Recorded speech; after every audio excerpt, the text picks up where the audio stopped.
day. We dey wait for you to come our way.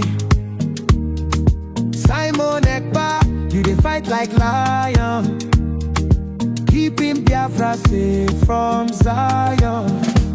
Oh mama Biafra, your children they cry. Finland free our prime minister, we no go lie.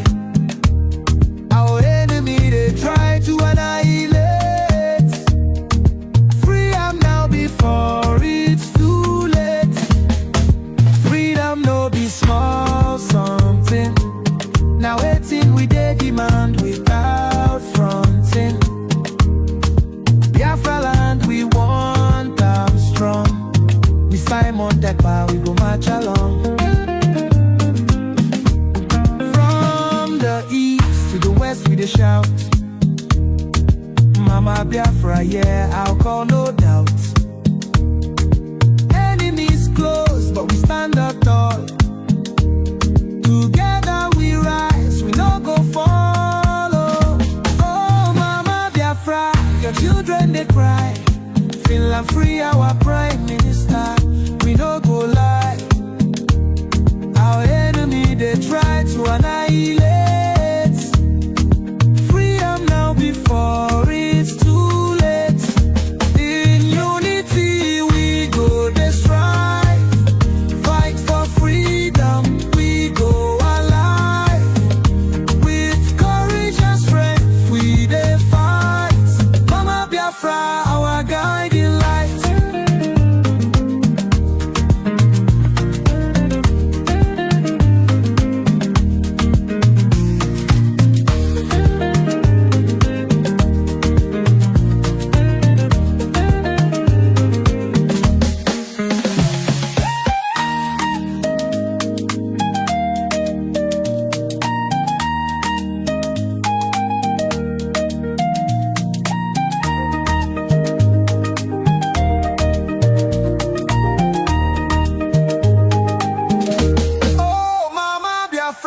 Your children they cry. Finland free our prime minister, we no go lie. Our enemy they try to annihilate. Free am now before it's too late. Freedom no be small something.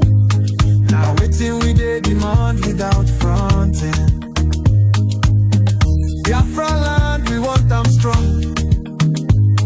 Simon Ekpa, we go march along. From the east to the west we dey shout, Mama Biafra, yeah, oh I call no doubt. Enemies close but we stand tall. Together we rise, we no go fall.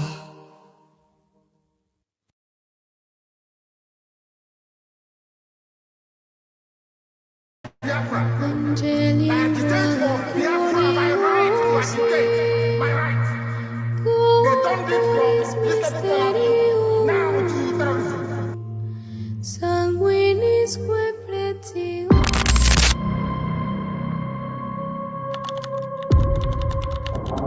Breaking news reaching us now, the leader of the indigenous people of Biafra, IPOB, Nnamdi Kanu, has been arrested, extradited to Nigeria, and is right now being arraigned at the Federal High Court in Abuja. Kanu is facing charges bordering on treasonable felony instituted against him at the Federal High Court.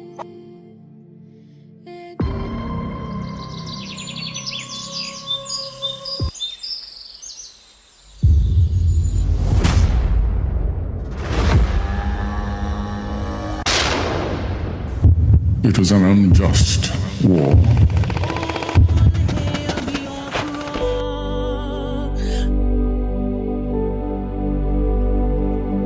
Long ago, in the heart of Biafra, a nation was born from the ashes of war. A war that scarred the land and its people, yet it never killed the spirit of freedom. The war aim of Biafra is purely to prevent ourselves being slaughtered, nothing more.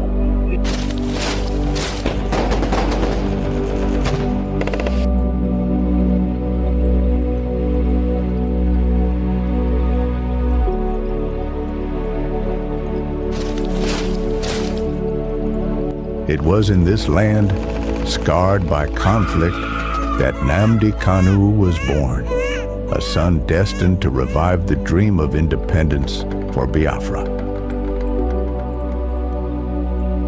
And if anybody is going to judge our success and failure in this war, it will have to depend on how much we have prevented the enemy from killing us.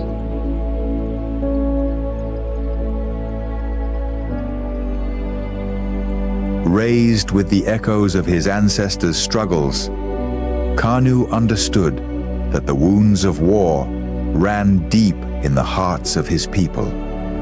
The scars from the Biafran War, which ravaged the land and cost countless lives, had never healed.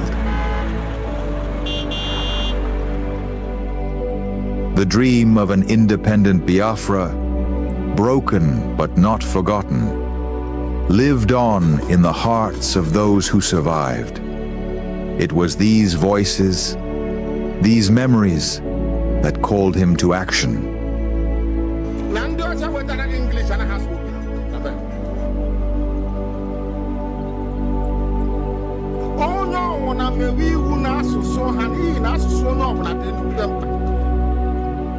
As Nnamdi Kanu grew, so did his voice.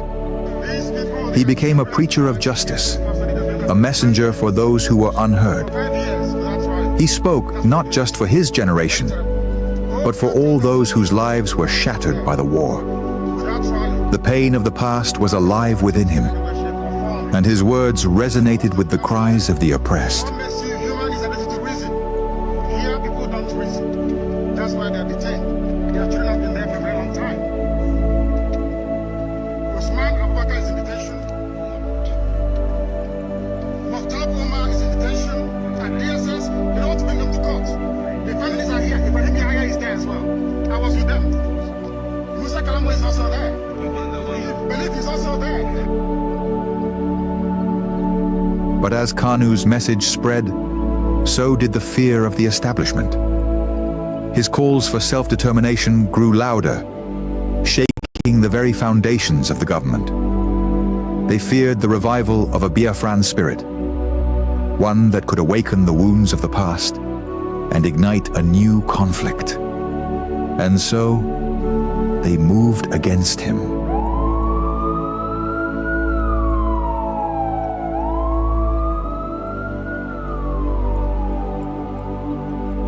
Nnamdi Kanu was arrested, his body captured, but his spirit unbroken. The authorities believed that imprisoning him would extinguish the fire he had started. But they failed to understand the depths of his cause. The pain of the war, the bloodshed of the past, was not something easily forgotten. It was a flame that could never be fully extinguished. His arrest became a symbol of the struggle that began in the blood-soaked fields of the Biafran War. The demand for freedom was still alive. The fight for justice continued, not just for Nnamdi Kanu, but for all the lives lost, for all the children born into a world of scars.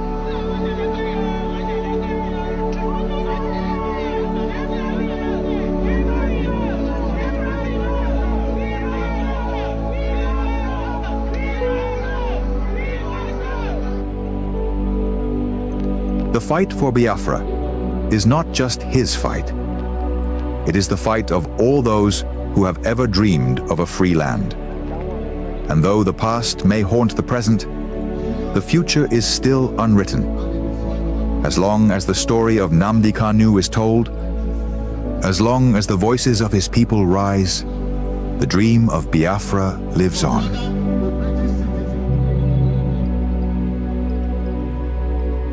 Arrested again, again, again, again, again, again, again, and yet again.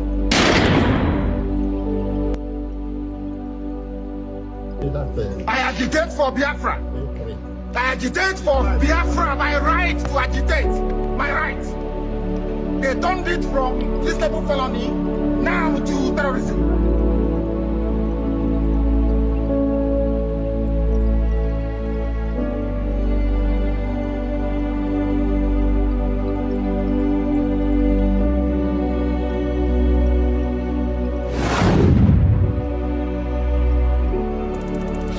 This is Nnamdi Kanu speaking. Biafra land, listen. They thought they could silence me, but they didn't just cage me. They caged your spirit. They made you forget that our land still bleeds, that our people still suffer, that nothing has changed. 5 years in chains. But what about you? Are you not free? Or have they bound your voice with fear? The struggle was never about me, it was about you, your children, your land, your future. So I ask you, where is the fire that once burned in your heart? Where is the voice that once roared for freedom? Wake up! Rise again. Speak. Act. Remember who you are. This is Nnamdi Kanu. Welcome, welcome, welcome. Thank you so much for joining us on this very episode. We have come once again, as we always do, to give you another blasting episode. You can't afford to miss this. Each one you miss, you try to go back and rewatch it. Whenever we bring this replay, it is an important message. Remember, we are in the time of radical evangelism. Wherever you are and you are watching this program, please do not watch it alone. Make sure you get someone to watch with you. Send it on your WhatsApp group. Send to family and friends. Send to your neighbors. Make sure you convert somebody to join you and listen. A soul might be won. A lot is going on. We are in a very critical time. In pursuit of the recognition of the United States of Biafra, we must not leave any stone unturned. Wherever you are watching from the east, west, north, and south, please tighten your seatbelt and pay attention. I bet you the information you're going to get from this very video will blow your mind. A lot is happening. The security of lives and property of Biafran people is the primary objective of the Biafran government. Pay attention and get this information. It will save a life. Let us listen and hear what the Biafrans have to say and what transpires on today's broadcast that you missed. Justice consists not in being neutral between right and wrong, but finding out the right and uphold it. We are going to discuss this in full. But before we do that, let us get into this very important information that we must hear. Because as the Biafrans have walked out of Nigeria, we are going further to create awareness, and we are going to Washington, D.C., where things are happening to make this happen. Let us hear this info before we proceed. No fear for our land. We go stand together, fight for freedom now. No surrender. This day is more than just an opening. It is a call for peace and reconciliation. Join us at the first ever Bafra Peace Summit, where the past and present voices for Biafra independence come together. No segregation, no division, just one people with one purpose. An occasion to voice our differences, resolve them, and stand stronger as one people. May 30th is also our separate Biafra Heroes Remembrance Day, when we honor the brave souls of men and women who fought and children who fell from the genocidal war of 1967 to 1970, where over 3 million Biafrans lost their lives. The day we honor those unjustly imprisoned and killed before the war, during the war, and presently, simply for being Biafrans. We salute our past and present leaders, from the vision of Chukwuemeka Odumegwu Ojukwu to the resilience of Philip Effiong, the fearless dedication of Mazi Nnamdi Kanu, and the unwavering courage of Simon Ekpa Odogu, who have carried the torch of our struggle. Their sacrifices and leadership lights our paths forward. As we all know, for far too long, we've endured suffering at the hands of our enemies and division from within. This summit is power-packed to heal those wounds, to uproot seeds of discord planted among us, and to unite Biafrans across tribes, regions, religions, and political views. Together, we are unstoppable. Be part of history. Join us on May 30th, 2025 at the United States of Biafra headquarters in Washington, D.C. A day of unity, remembrance, and renewal. Biafra rises as one strong nation, bolder together. Venue, 11726 Connecticut Avenue, Northwest Washington, D.C. Time, 3 p.m. Biafra time and 10 a.m. Washington time. 30th of May 2025, a united Biafra. Our time is now. This message is proudly sponsored by the Office of the United States of Biafra Deputy Prime Minister, Her Excellency Dr. Ngozi Orabweze, and the Biafra Information, Telecommunication and Postal Service. My name is Marvelous Chukwubikem Arinze.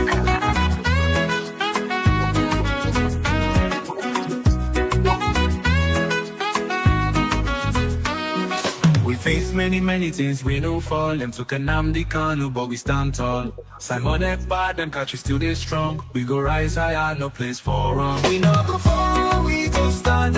In unity, we hold the land. From night.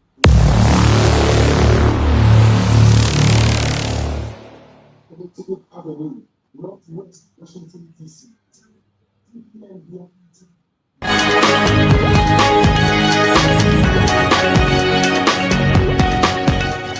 Ndewonu Biafrans, and greetings to the world. I am Mazi Ifeanyi, presenter and head of media for the United States of Biafra government homeland. On behalf of the leadership and the great people of Biafra, I welcome you to this special broadcast from Homeland Media, bringing you verified updates, truth in reporting, and the voice of the Biafran people. Today we bring you a major development in our collective survival and resistance against the ongoing oppression we face. In the face of rising kidnappings, unlawful detentions, and mysterious disappearance, a new tool of hope and emergency safety has arrived to support our people, the survival whistle. On this day, April 25, 2025, in a bold move to strengthen the safety and survival of the Biafran people, the first batch of survival whistles has officially arrived in the Biafran nation. These whistles are not ordinary tools. They are designed to save lives. When in danger, lost, or under threat of adoption, Biafrans can now signal for help using this powerful whistle.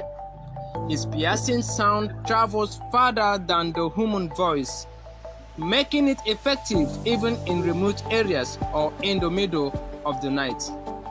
Distributions is set to begin as soon as final arrangements are in place with the 40 state governors across Biafra.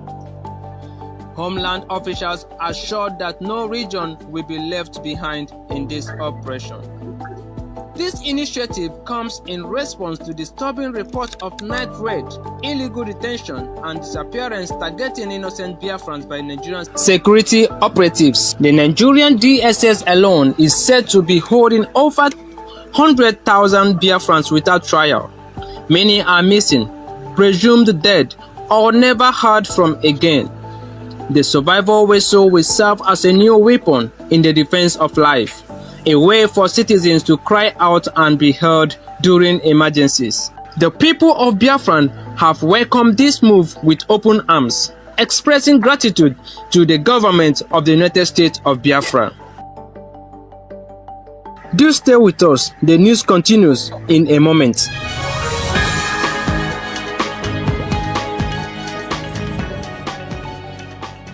All updates regarding the United States of Biafran Defense Forces and the Liberation Army shall be communicated only through the office of the Commander General or the Quartermaster General in Homeland.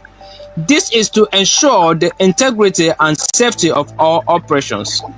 The United States of Biafran Army also reaffirms its full compliance with international humanitarian law (IHL), maintaining professional discipline and command standards. In the coming weeks, a public affairs officer will be officially announced to serve as the voice of the USB Army.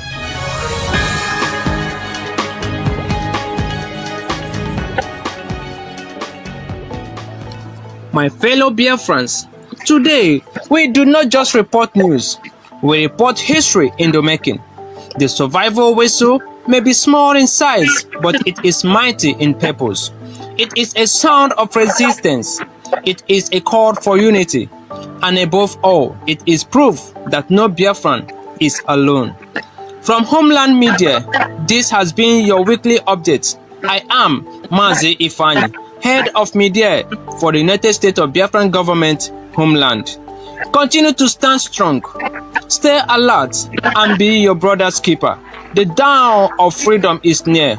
Until next time, may Chukwokike Bioma bless and protect every Biafran soul.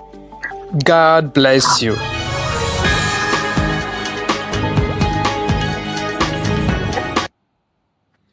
Thank you so much for listening. I'm waiting on for a few minutes. I appreciate everyone that have listened and partake of this very program. And now we are going to go fully into the program. Remember the topic we are discussing today.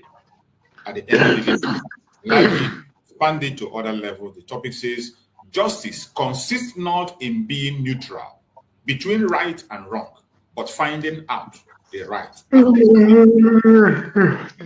Wherever you are watching me from, I urge you in the name of Chukwokike Biama to make your contribution. Feel free to join us live on David Herbert channel and make your contribution. Or if you are watching Facebook or you're watching me on TikTok and you have a question, write down your question. Once I set my eyes on your question, I will respond to you accordingly.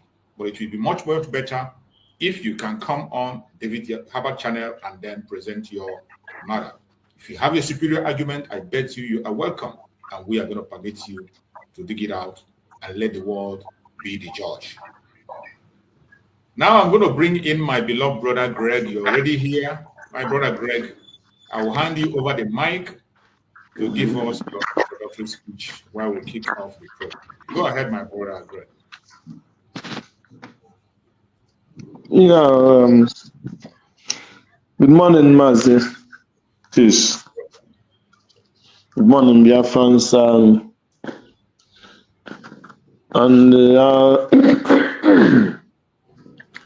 All the Biafrans, wherever you are residing, I extend my greetings, the listeners, and good morning to our leader, Mazi Nnamdi Kanu, and Simon Ekpa.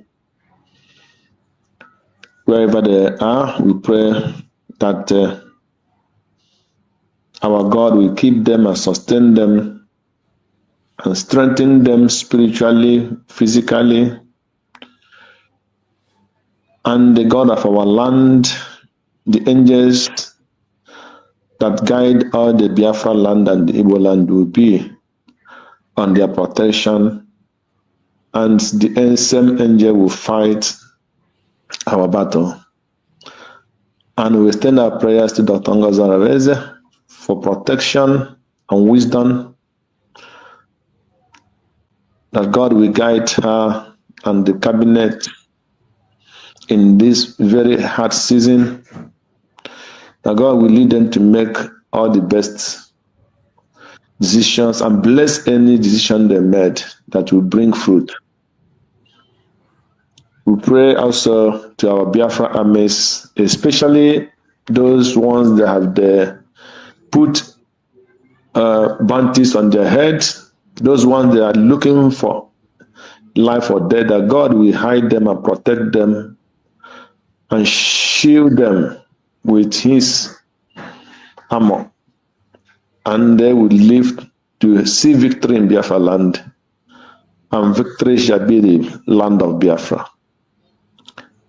Yes, thank you, Choose again today for giving me an opportunity, and I pray for God's strength on you and all the media because I know it is not easy, but by His grace, we are doing all this, and the other medias are doing what they're doing. We will not go back to Nigeria. That is, going back to Egypt is going back to death. We are across the ocean already. We can never go back to the ocean of Egypt. Never. God will never allow that. Yes. Just like the program you started this morning, it's a very good one. Justice consists not being neutral. There is one program or whatever I watched, I don't know where I forgot, either in YouTube or where I watched that very video or a kind of clip. He's a lecturer who came into the classroom, and when he came into the classroom, he forced one of the students for not doing anything. The student did not commit any crime, and insulted the student and walked him out of his class and asked him to take his things and leave his classroom. And he was watching other students to know what would be their reactions. And all of them were looking. Surprisingly, this man did not do anything. This man did not do anything. This student did not do anything, and none of them reacted. And the lecturer was watching them. None of them reacted. He just proceeded. And then he started asking questions. Asking them why were they quiet, and nobody asked why their fellow student was asked to get out of the class. He asked all of them, they were surprised. They asked him if they know the offense. No one know the offense. And he said, if you feel not to commit the offense, then why didn't you react? What was your reaction? They were all looking.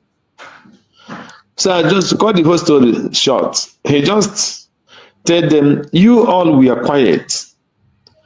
And I order your fellow student to go out of the classroom for not doing anything. He did not commit any offense, and all of you kept quiet. Why? Why did all of you keep quiet? Nobody reacted. Then he told them that it was wrong. At that time, he asked this man to go out for not committing any offense. Both of you, he expected both of you to react and protest against that injustice that he did to that student. They were surprised that that was a test which all of them failed. All the whole class, the whole classroom, the whole students in that classroom failed that test. They failed that test of standing for right, standing for human right, standing for what is good, standing for what is human. All of them in that classroom, all of them failed. So that is exactly what you put up this morning. And that is why we will not keep quiet. Because we all must not fail the test.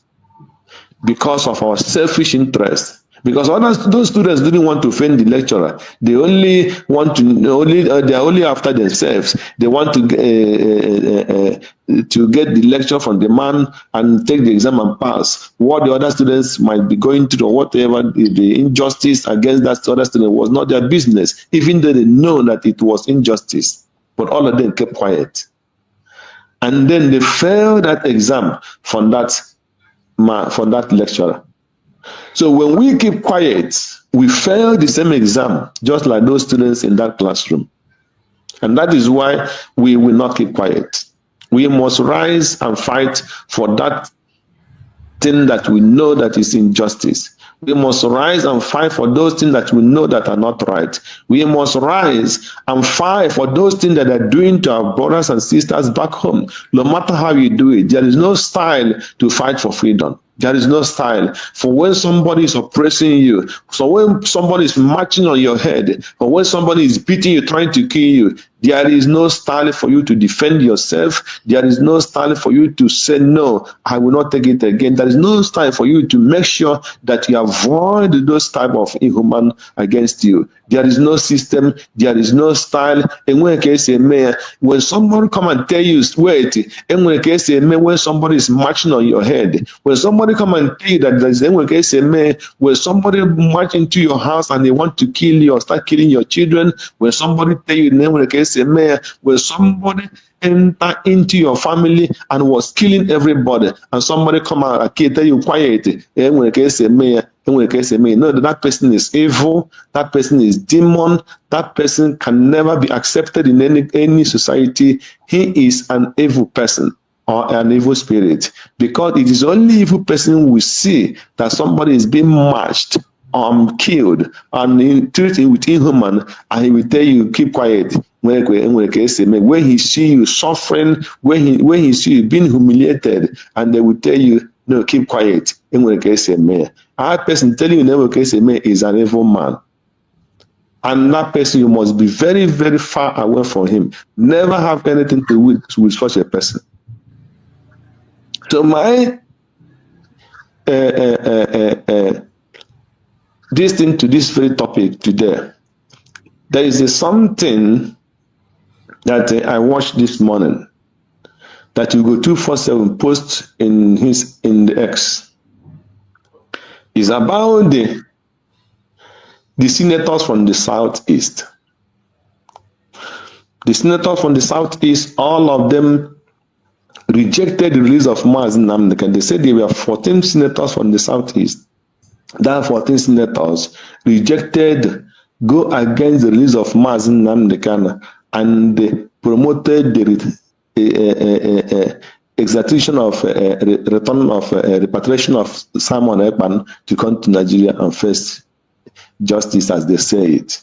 So this is what the Biafran senators signed. So all the senators, all of them stand against the release of Mazi Nnamdi, and all the senators in Nigeria and now the senators in the East stand against it.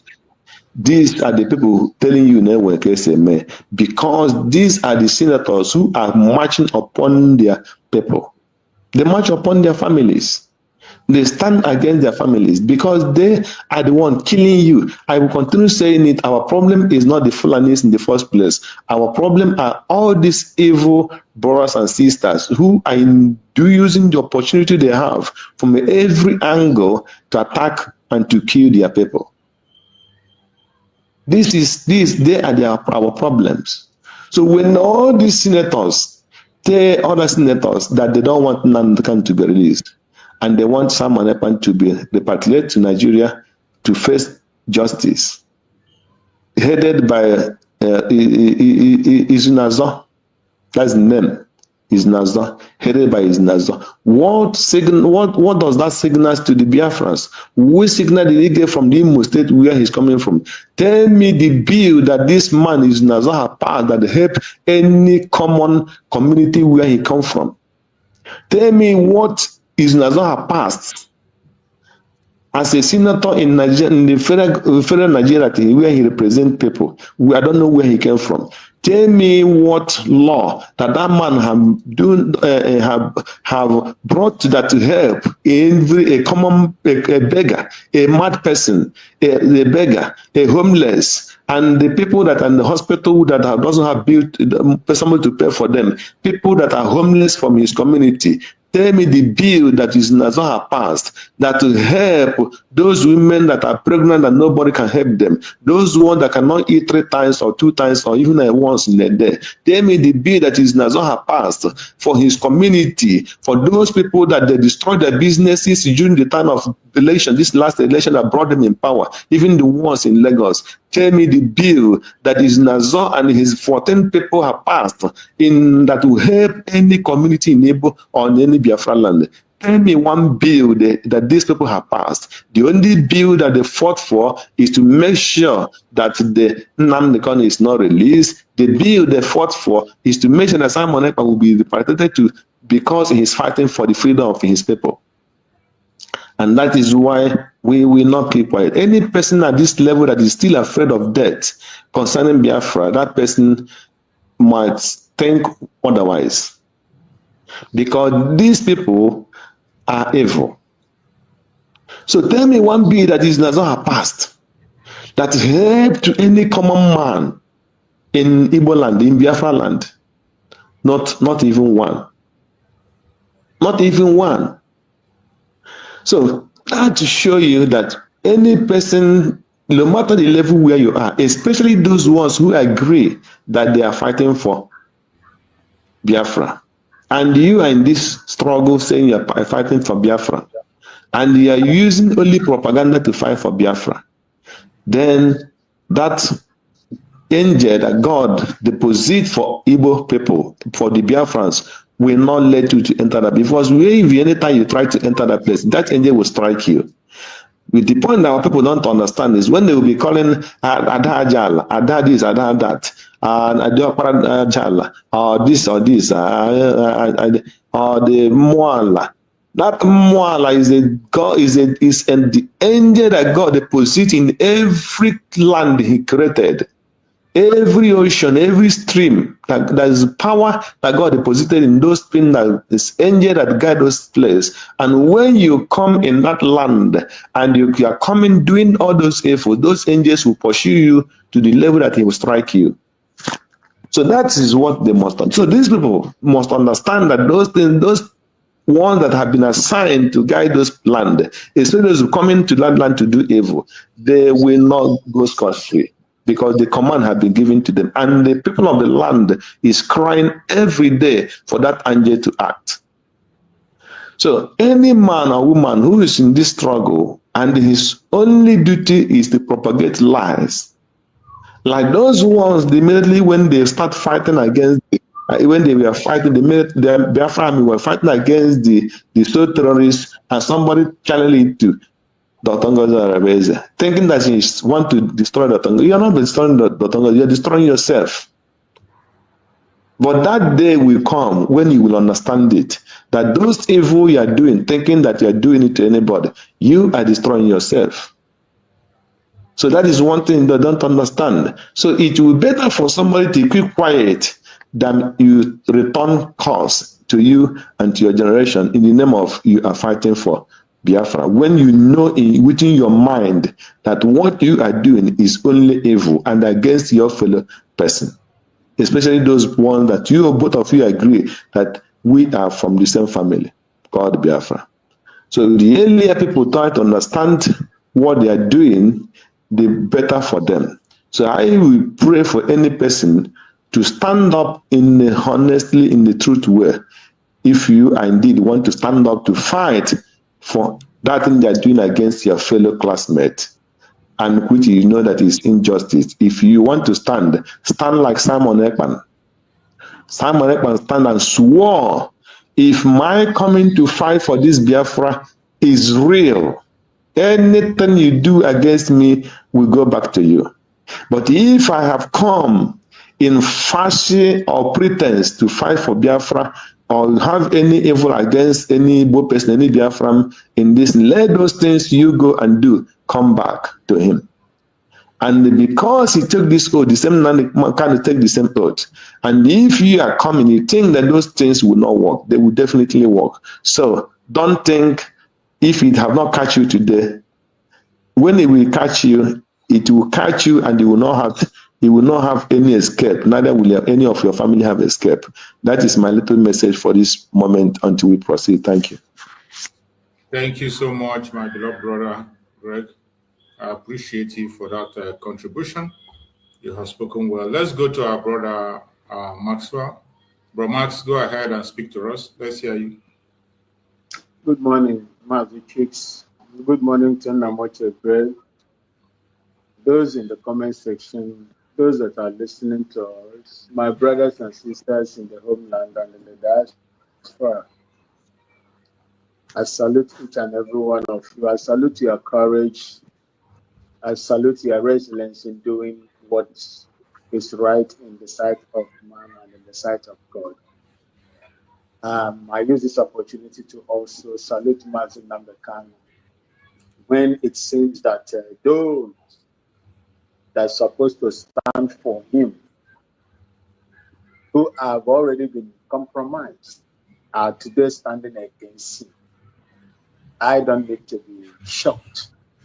I am not shocked. I am not surprised about it, because our people say where a child is crying and pointing finger, if the mother is not there, the father is there.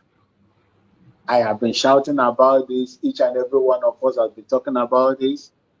In Sister Linda TV show, I said it that Biafrans, Mazi Nnamdi Kanu, and the rest of the indigenous people of Biafra that are fighting tooth and nail to make sure that they free themselves from the clutches of the caliphate hegemony. That we are orphans. People did not understand what I meant by that. We are orphans. We are orphans. We are fighting for ourselves. We are fighting for our freedom. Because of this freedom, Mazi Nnamdi Kanu is in there. Because of this freedom, Simon Ekpa Prime Minister is in there. Because of this freedom, so many of our people, youths are in detention, illegal detention of our own people, simply because we are fighting to free ourselves from a criminal construct called Nigeria. A country that was never meant to be fruitful and productive, rather consumption in nature. Nigeria is a consumption entity. It consumes everything that is in there, both the one they can get and the one they cannot get. And that is the reason why they are using our gas and oil, crude oil, to borrow money in advance just to consume. And that is what we are standing against. Yet you have the same people. Where is saying in there, Baribe? Where is saying in there, Baribe? That's too surety for Mazi Nnamdi Kanu. What have they promised him that is making him now not to speak on the injustices that is meted out on Mazi Nnamdi Kanu, the innocent man? If they cannot speak today, since they have decided to keep quiet, 14 of them or more, since they have decided to keep quiet, let them keep quiet forever. These 14 senators, let them keep quiet forever. They have shown us today that they have nothing to do with Biafra. The Nigerian government can kill, can decimate us for all they care. They can do us anything that they want. They have sold us out to the Nigerian government, and we are not bothered. The United States of Biafra will do everything within its limits and capacity to make sure that we progress the recognition, total recognition of Biafra as declared on the 29th November 2020. We have come a long way. We should not be disappointed by this, the actions and inactions of these people that are in bed with the terrorist system, that are benefiting. Into their mind, they are thinking how they are going to live their lavish lives, how they are going to lose all the monies, corrupt money that are entering into their bank accounts, how they are going to lose, what do they call it, constituency allowances of funds that they collect, yet they cannot deliver. These are some of the things that they are fighting against. If you take it away from them now, there will be nothing. That is what they are fighting. But Chukwu Okike Abiama knows that we are fighting for a genuine cause and the freedom of that land, Biafra, and the freedom of the people. He will not let us down. With the little efforts that we are putting in place and what the United States of government authority is doing, I believe that we will have the last laugh. We will have the last laugh. I was interacting with one guy on Space today. They call him, is it the Son of Man? They were talking about the ruralization or whatever that they are doing, the other people are doing. The Yorubas, some of them. I wrote there. Someone was talking about IPOB, Mazi, Nnamdi, Kanu, and someone else. This Son of Man came out and said, hey, don't bring IPOB and Simon Mazi, Nnamdi, Kanu issue on this platform. There are so many of them that were there. Majority of them are Igbo-speaking Biafrans. And I commented, and this guy came to my, and told me that that is how he described it.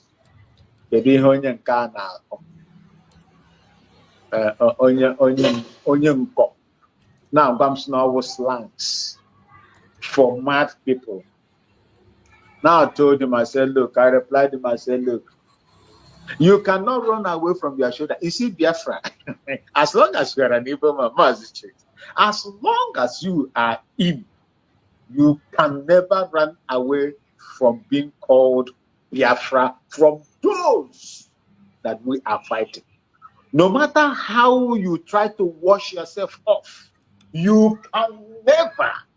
It is like Biafra to you, IPOB to you is like your shadow.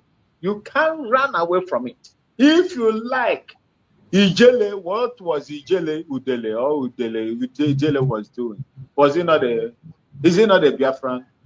The people that were supporting him in Abuja when he was carrying protest against Mazi Nnamdi Kanu, against the indigenous people of Biafra, against Biafran agitation and the rest of them, against Simon Ekpa and you and me.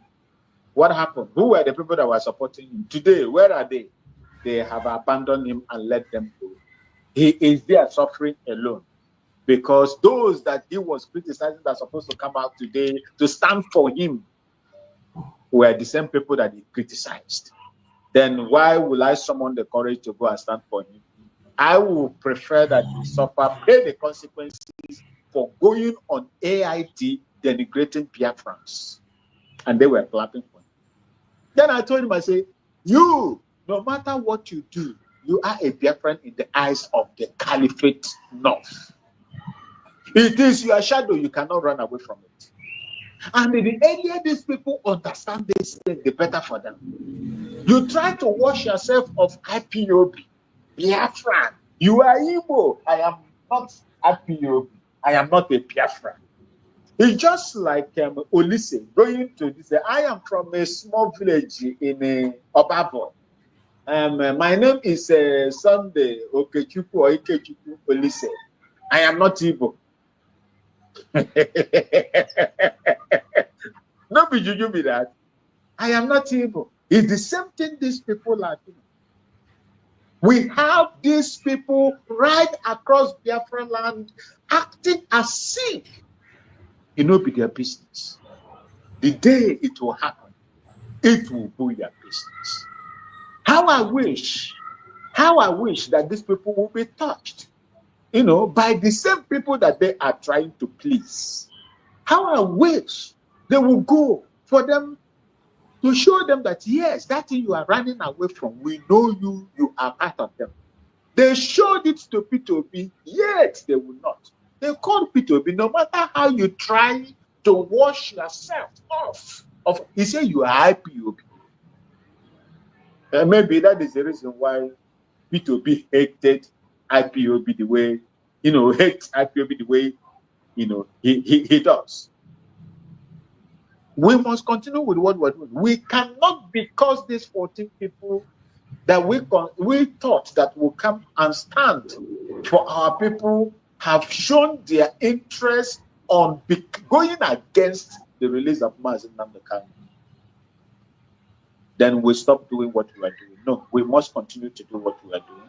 And God Almighty will be with us. And at last, shame will encircle them and we will call them out at the end of the day. Thank you so much, Mazi Chicks. Ayede. Thank you so much, my brother. I appreciate you for that very contribution. Thank you so much. I was trying to pull out that video so that we can be able to get into it, but before the end of the program, I hope I'm going to be able to pull out the video so that we can be able to look into it properly and speak on that. A lot of things have been happening and they continue to happen, and we will not be silent. We will not be silent. Because once you are silent, is either they are with us or they are not with us. You can never be neutral. Once you are neutral, you are not doing anything. You are against, which means you can shift your side and your support. For people who are neutral in their nature, you can shift your support, whether it goes wrong or it goes right. You are waiting for something to go right before you now join, or you are waiting for something to go wrong before you now run away to the other side. That is your neutrality, and you are not for us. If you is either you are of Satan or you are of God. If you are of God, you know that you are upholding the truth. And what is the truth here? The truth is that Biafrans are being tortured. Biafrans' lives do not matter. The benefits that the Biafrans are supposed to get from their land is no longer has been taken away from them. They cannot be called into political arena of the zoo. They have been, chased away. They are the third class or fourth class citizens, one of the major ethnic groups in that country. And you will come out here, you tell me that you are neutral. It's either you are in or you are out. And if you are in, glory be to God. If you are out, glory be to God, we know your position already. But if you are neutral, you are worse than Judas Iscariot. That is how I am going to tell them. Thank you. Definitely, my brother. There's nothing like being neutral. We do not accept anybody sitting on the fence. It is either you are in or you're out. It's either you are with us or you're against us. There's nothing like being neutral. Anybody that stands on the fence, they are the worst. They are even the worst. They are the worst people you can deal with. They are the worst enemies. Those people who cannot make their stance known. They are the worst set of people that we must be very, very careful with. Because they are the people who are making sure that we do not make progress in anything we are doing. They are the people who are creating the distraction and making some people feel that there is nothing happening while something is happening. They are the same people who will promote the so-called One Nigeria, even when they know that the One Nigeria has nothing to offer to them. So these people who come to play neutral are not part of us. Is it not the neutral people that is telling you that the army of Dr. Ngozi Areweze is fighting against the Biafra Liberation Army? And they say they are neutral, they're not for KK, they're not for Gekren, they're not for Dr. Ngozi Areweze. But they know the one that is army of Ngozi Areweze fighting against the Liberation Army. And they told you that they are neutral. So these are the kind of people that you talk about, their neutralism or whatever you call them. Evil people everywhere. Exactly. Those are the kind of language you hear from them. They are the most dangerous people you can be able to deal with in this very struggle. In the case of our enemies, we know them. When we see them, we know what they're up to, we know what their mission is, and they know us. So they stay away from us and we stay away from them. For those ones who are neutral, they will be busy looking for fault. They are the ones that will tell you all the fault that you have in the restoration of Biafra. They are the one that will tell you that you don't know how to do it, you're not doing it well. They are the one that will come and give you the conspiracy theory of how our eternal leader, Dim Odumegwu failed. Mazi Nnamdi Kanu failed. Mazi-Simon Ekpa failed. Why do you think you can do it? They are the one that will come and give you the history of Biafra on the negative side. These people are the most dangerous people you can ever deal with. So when you see somebody who claims to be neutral, you have to know that you have a very strong enemy beside you. These are the most dangerous people, and these are the people this topic is all about. Justice consists not in being neutral. And these are the people that will come and preach justice for you. They will so much talk about justice. You see them when you want to engage them in discussion, they will start with a word like, "We are all Biafrans." And they will tell you, "You think you like this Biafra more than I do." These are the kind of language you hear from them. Before they start with you, they will first of all tell you that we are all Biafrans. And they will tell you, nobody is more Biafra than the other. And the next thing, they will ask you, "You think you love this Biafra more than I do?" And they will now go ahead to tell you how wonderful Mazi Nnamdi Kanu was. These are the people that you have to be aware of. They will preach justice so much that you don't think that I know that Biafrans need justice. I know that they are marginalized, but not only them. We are all in this together. It is all about us. We are all Biafrans. Biafra is a thing of the mind. These are the kind of language you hear from them. Once you see them come in that manner, just watch. Be careful. You are in a very dangerous zone. You are in a very dangerous zone. Once they come in that manner, that is where they start. They woe you, they woe you, they woe you. And when they come in the land, they now enter you and tell you that Mazi-Simon Ekpa was so violent. Mazi-Simon Ekpa was making everything look like terrorism. Mazi-Simon Ekpa was too extreme. Why is it that every time you people talk about this, don't mention Fulani? Don't talk about them.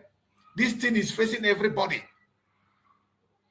And they now come into justice. We all need justice. Justice has to come to everyone. We all need justice. You have to be very, very careful when you meet this set of people. They don't mean well for you. And they are very much available. More especially among us, Biafrans. There are many of them among us, Biafrans. Some of them, if you want to catch them, there are some of them, when you go to their platform, you cannot see them post anything that has to do with Biafran people. They will not post anything that has to do with the atrocities of the government of Nigeria in their own area. I'm not telling you to post my own area. Don't post my own. In your own state, in your own local government, they will never post that. But when you come to speech, they will speak so eloquent. And you see them in conventional media. When they sit in that conventional media, they will stay there and plan a country, a wonderful country, with their mouth. They will create a constitution with their mouth. They will judge and establish presidency that works with their mouth. They establish the House of Senate with their mouth. They will build a country and fantasize about it, dream about it, and they push it to you. And you think you're talking to a human being. When it comes to practical, when they see you trying to implement to achieve that very thing, you become their strongest enemy. They say, "Oh, you are taking things so serious. Why are you people taking it so personal? Is it only you? After all, everybody is in this. Why not take it gradually, gradually, gradually?" These are the most dangerous set of people you can see. Even when they know that this thing they are doing is deceit, it's not going to work. Yet, they continue to push this false narrative, and people continue to buy into it. There was a video I saw that was shared in the group, And I'm going to play that video. You know, when we say Biafra is a spirit, some of us don't understand what it means. Even the people that say it much are the worst. They don't understand what it means. If you know that Biafra is a spirit, anybody that is leading this struggle and opens his mouth to speak, don't take their word for a joke. Many things that they say is not their word. Chukwu Okike Abịama put the word into them, and that word began to become real and act. And their word have effect even to people who are not Biafrans. On several occasions, during the time of Mazi Nnamdi, whatever he says, within the next few minutes, it begins to happen. Mazi-Simon Ekpa, whatever he says, just like joke, within the next time, begin to say, today, Dr. Ngozi Orakweze, when she comes and make declaration that the Biafran government is going to do this, let's do this. Some people attack it from the right side. But within the next few minutes, you see that same thing that she has said, just reprinted and presented, and you see how the thing works. When our deputy prime minister spoke about self-defense and told the Biafrans to arm themselves, that the Biafrans have the right to bear arms, pass it to law, read it out and made it open for everybody to understand, even to a layman. People fought it. Even our fellow Biafrans, they fought it. Some people begin to misinterpret it. They begin to talk about it in different directions. But within just a very short space of time, that word that she spoke began to manifest even in the zoological department. You begin to see people begin to project that same ideology, preach it boldly without missing word. We saw the DSS man say about it. You saw Danjuma came and even went ahead to say, arm yourself with arms. Go and get the arms. Danjuma was very sure. Go and get arms. The same way the terrorists arm themselves, arm yourself. That was a straight message from Danjuma. But when the deputy prime minister passed that law, when the cabinet of Biafra passed that law and the deputy prime minister read it out, all hell broke loose. Today, she has talked about the survival whistle. She spoke about the survival whistle and explained the effect of that survival whistle, how you can use it to create awareness to save your life. When something is happening, when there is an emergency, how you can be able to unite Biafra, how you can be able to galvanize Biafrans to go after trouble when it is coming, how you can use it to call attention to yourself. It is not only by the fact that there is noise you will make so that neighbors will come and join you. And when she said it, some people took it for a joke. They don't know the effect of that. I am going to play this video. You will see the way some group of people in Biafra land resisted the terrorists while they were trying to come and attack. You will see this terrorist group that call themselves security outfit. You will see how group of Biafrans stood their ground and said, get away from here, we don't need you. When you watch that video, you will understand how that whistle is going to work. You use it to call the attention of the people in your area in case of emergency, or when there is something that is happening, or you sight danger coming from afar, whether from the terrorists in uniform or from the terrorists off uniform, you blow that whistle and the sound will be raised. The alarm will be raised. Everywhere you raise alarm, people will come out from their various homes and confront that danger. And I bet you, there is no way, it doesn't matter the amount of weapon they come with, they cannot stand the force of the people. The presence of the people alone is much more great enough to save more lives than you can ever imagine.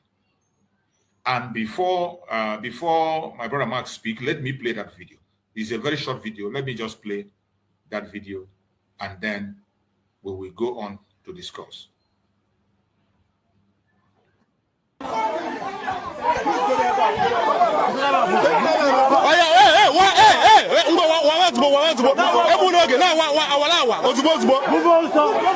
Jagwa when the PG no walk. Get away from here. Why you also?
What you just saw is the resistance of the people.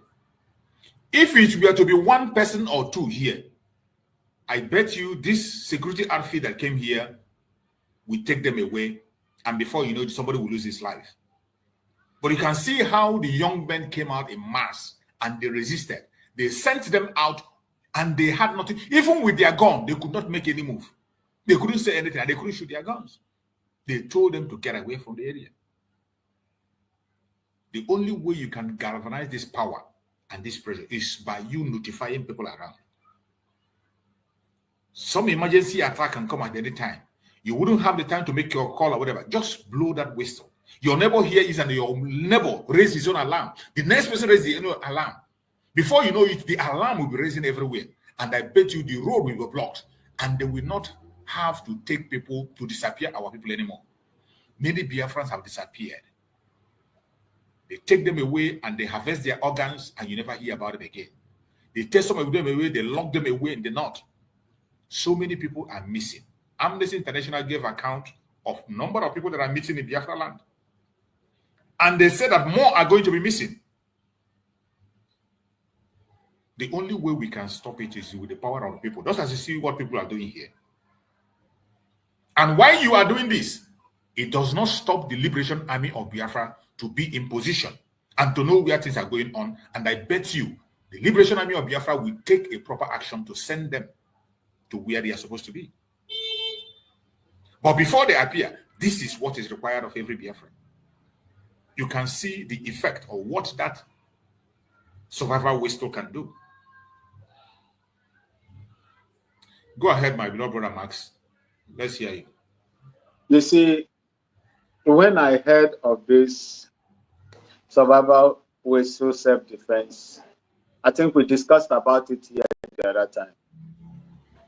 I listened to the other group that almost betrayed Mazi, Simon Ekpa at the initial stage. I don't want to mention his name here. I mentioned his name, I'm glorifying him. The one that warned Mazi, Simon Ekpa, the Prime Minister, at the initial stage, that this Biafra, if he is not careful, that Biafra is going to consume him. I saw him, the egg breaker as well, the frontliner of the egg breaker, also said that now he was making jest of it. Oh, that you see, the Deputy Prime Minister is now making Biafrans to be whistleblowers. I saw that video he made. That day it was live. I keyed into it, I listened, and I left.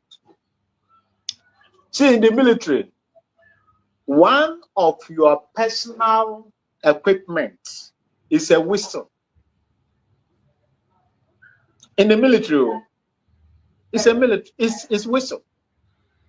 When you go to some of the traffic wardens, the traffic control agents, you see them also bearing whistle. Whistle is to call your attention. That's all. To make you aware that there is something going on. Whistling is to, look, it's whistleblower. Call the attention to something that you feel that is not wrong. That is that whistle. And immediately you blast that whistle, your people will be aware of what is happening to you. Like these people that went here, I watched this video. He's in Anambra, Biafra land. When the Udogachi went there, I don't know what they went there to do, and the people were doing their own thing. People were doing their own thing on their own land. It has gotten to a stage where Biafrans is at no liberty anymore to do whatever that they want to do in terms of celebration, naming ceremony, funeral rites, and so, or wedding, or whatever, any gathering whatsoever, social gathering whatsoever. You see these boys, these thugs, these those who go Udogachi thugs going and harassing them. And this particular community or village said, no, we don't need you here. So it is your responsibility to leave and go away with your guns that you are carrying. There are so many of our land in the forest and lands where the armed Fulani terrorists has taken over. You cannot go there and chase them away. You are coming into the living rooms of our people to harass them, to show them that you have the power of gun. I love what they did to them. You see, that is the reason why they say unity is strength. Just like you said, if it was a person, they could have taken the person, knock him here or here, and took him away, and then now prescribe false allegations on that particular person. Oh, he fought us. Oh, he tried to attack us, and we caught him. They'll frame all manner of things against that particular person because they are many. Look at this group of people that are here today defending them. They virtually chased them away. The end of the day, they ran. They chased them away. That is the unity. That is the power in unity. And this is exactly what the whistle will also do for our people, to alert you of what is happening to your own brothers and sisters. It's not a bad thing. It is not a bad thing. I support it, and I believe that those who behave like me who also are in total support of issuing these whistles, so that when you are in trouble, then you can alert your neighbors. That is how it is. And remember, it is in our tradition, if not now that development is bringing us together. Igbo people, from their nature, like to live in isolation from one of each other. Igbos, if you go to my mother's village, the same thing. Not their main town, their village itself, the same thing. You will see a building here. Maybe you will walk for about 50 or 70 meters before you see another one. That is how they spread their buildings, all over the places. It is difficult for you to call such persons, but the only accessible means of getting the attention of the people is by giving them the whistle. And once they blast it, everybody will hear and they will come for their rescue. Thank you so much. That's all I have to add to that. Thank you, my brother. Bro Greg, go ahead. Let's hear from you. Yeah, I don't know am I coming out clear, please? Yeah, we can hear you. Yes, sir. Okay, because I don't know if my network is from my network. I don't know. Yes, 2007 or 2006, I went to Cotonou.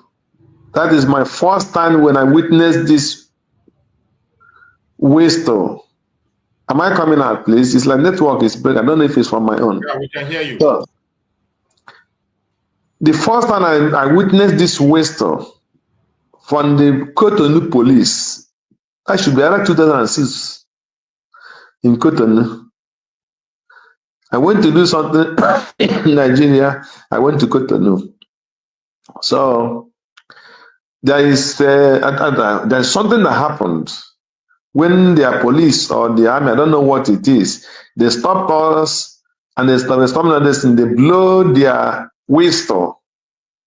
Then some of their colleagues, before you know it, their colleagues, all of them surrendered us. I don't know if any of you have been in Cotonou or have experienced any Cotonou police or whatever.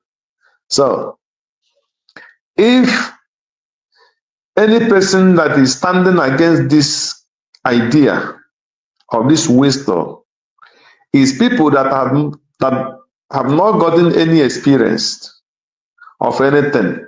Because my point and my problem is every time people would start attack what they don't understand and what they don't know. What you don't know and what you don't understand. The Cotonou police or military uses whistle to call their colleagues or to tell them that something is happening. So, and if this introduction comes to Biafra land, that where every community where people will share, they will share the whistle, people will have those whistle, and if anything is happening in your community and somebody go and raise that alarm, this is an alarm. It calls alarm. In every company in this Europe, they all have alarm. If something is happening and any company that is existing, whether small or big, that doesn't have alarm, because every year they would have test of alarm. Once alarm is blowing, every person will leave that compound and look for exit. That is whistle. And that is what they are bringing to the community of Biafra land. Where there will be big whistle is an alarm, danger, is a sign.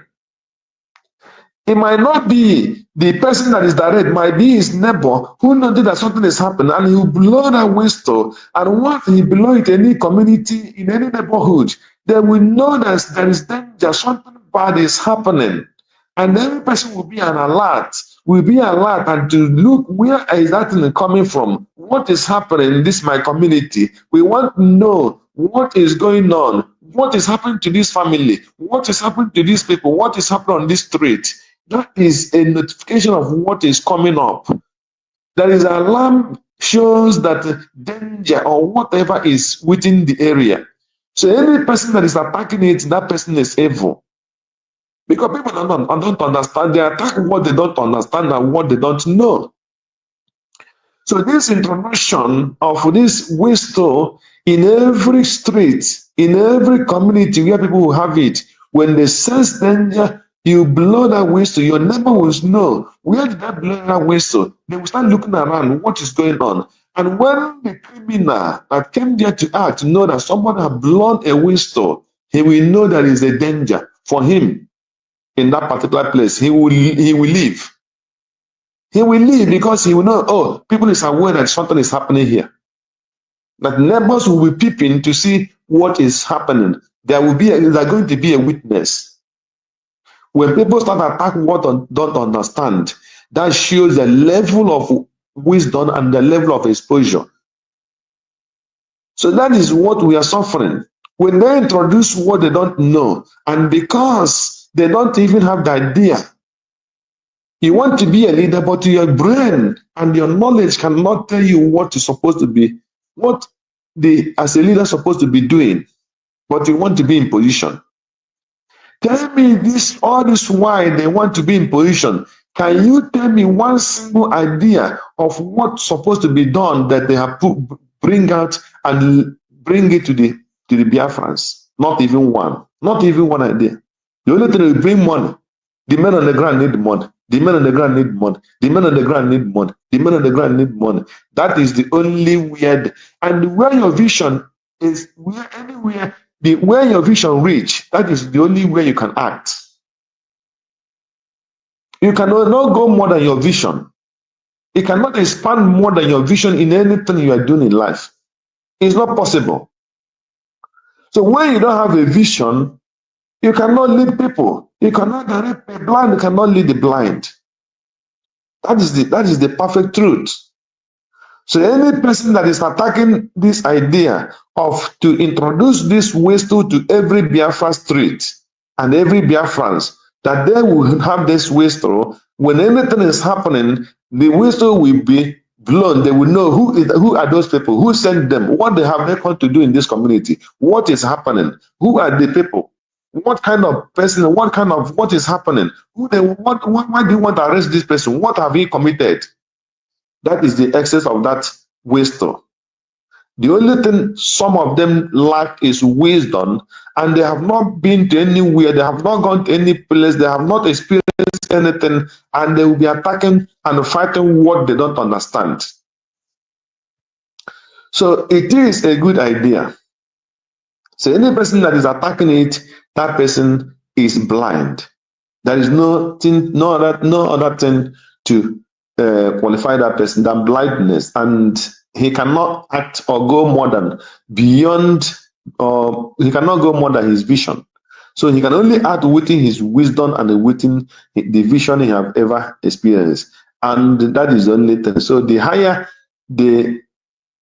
his wisdom is, the higher what he can act. So if he doesn't have the vision or the wisdom, he cannot go beyond that. So that is my text. Any person that is fighting it, that person is stupid. It's a good thing to introduce our place, because we are in danger in this present time. Biafra is in a war. Biafra is in a danger time.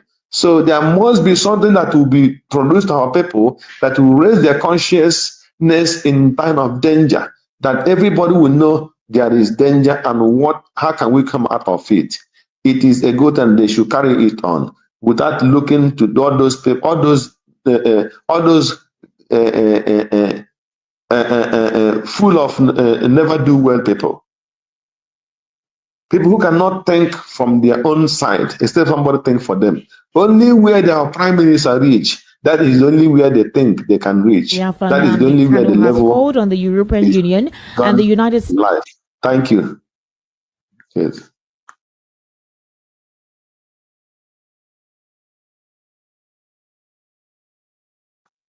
Unmute yourself, please. There is something I would like to add to what Mazi Craig said, Mazi Chooks. Okay, go ahead. You see, if not that civilization has come in, setting in the 80s, as I remember, I think, in the 80s, while we were growing up in Aba, especially my mother's village, when we go to the village, there is, when a pregnant woman delivers a child, there is a particular shout that the family will shout. And every woman, which signifies that, oh, somebody has given birth to that compound. And people will start coming to rejoice in that thing. They call it, if they want to say, oh, lo, lilo, oh, oh, oh, oh, oh. Once the villagers hear this, they will know that, yes, somebody has given birth, and they start marching to that place to celebrate. And there is one also that is meant for calling out when some kind of things started happening. They call it Iwopi. Iwopi. Iwopi. These are the people, what our people were using to alert, their own people in those days. And now the whistle has come in, and we are adopting this whistle. Yes, we are adopting the whistle simply because our land is under occupation. Our land is under occupation. We cannot carry arms anyhow defending our land. We have to secure our land first before anything. So that is the reason why we are trying to devise means to make sure that we keep our people alert. As simple as that. Thank you. Thank you so much. You have spoken well, my beloved brother Max. In that very line of thought, we know that in those days we have many means of passing information. Some people use ogene, what they call ogene. Some people use the other one they call ekpe, the wooden one. Some people use horn. All these are to create alert, pass information. So for some idiots, for all of a sudden, because it is Biafran government that is saying it, now they want to make jest of it and make it as if it's something of a joke. But at the same time, we know what it is. Now we know when we are growing up, that is called we are called a kind of, most of people, there's something in the community, mostly the person will climb on the tree. Maybe he will go on that tree, he will start saying what is, okay, something is happening here, or something is happening here, and the villagers will hear it, and most of them will come out. Or they will go to in a center community, they will knock that they will know something is wrong and something is happening. Villagers will start coming out. So those things have been our tradition. So any person that is going against it is a fool. That is only what I can tell you. Thank you. Thank you so much, my brother. So let us hear this update that is coming from their conventional media. You know, sometimes when we say things, people don't believe it until when they hear from their media. There are some of us, even Biafrans, they prefer getting their information from their conventional media than what we say. That is why most of the things we say here, when we speak, we say, go and verify. Many of the things that we say here, we say them before you know it, the conventional media will pick on it and they begin to talk about it. But the people don't see value in it when we are talking. Not until when they hear from the conventional media. So there are certain things that are unfolding, both on the case of Mazi Nnamdi Kanu and Mazi.Simon Ekpa. And let us hear the update that is coming from their media, what they are saying. Let us hear so that we can pick some discussion from it. Biafra Nnamdi Kanu has called on the European Union and the United States to conduct an impartial investigation into alleged state-sponsored insecurity in the Southeast. He lamented over the deliberate efforts to falsely link IPOB members to fabricate raids in Imo and Anambra State. He expressed his grievances during a meeting with his legal team to address the Nigerian government's alleged attempts to manipulate public opinion ahead of his trial on April 29, 2025. Now, this was via a post by Aloy Ejimako. Kanu described these raids as state-sponsored tactics to deflect attention from global campaigns for his release. All right. So he says that Nnamdi Kanu met with his legal team. This is a statement released by Aloy Ejimako. He released a statement from his legal team addressing the Nigerian government's alleged attempts to manipulate public opinion ahead of his trial on April 29, and he highlighted concerns over deliberate efforts linking IPOB to fabricated raids in Imo and Anambra State, describing these as state-sponsored tactics to deflect attention from global campaigns for his release. A lot of people have been campaigning for his release lately, and they're saying that what the recent upsurge of insecurity, remember just 2 days ago, we heard that they raided some hideouts. The police said they raided some hideouts and that they were able to apprehend some IPOB members. They got some weapons from them and cache of arms from them. That's what they told us, that those individuals were IPOB members based on their raid. And this month, Nnamdi Kanu is appearing in court. So the legal team of Nnamdi Kanu is saying, or rather Nnamdi Kanu through his legal team is saying that this is deliberate, is a fabricated attempt to ensure that whatever it is that may recall when he appears may not necessarily work out. But I think the rule of law needs to apply now, because this time around I don't know what other excuse that would allow for him to continue to remain in custody. So you have heard what Mazi Nnamdi Kanu said.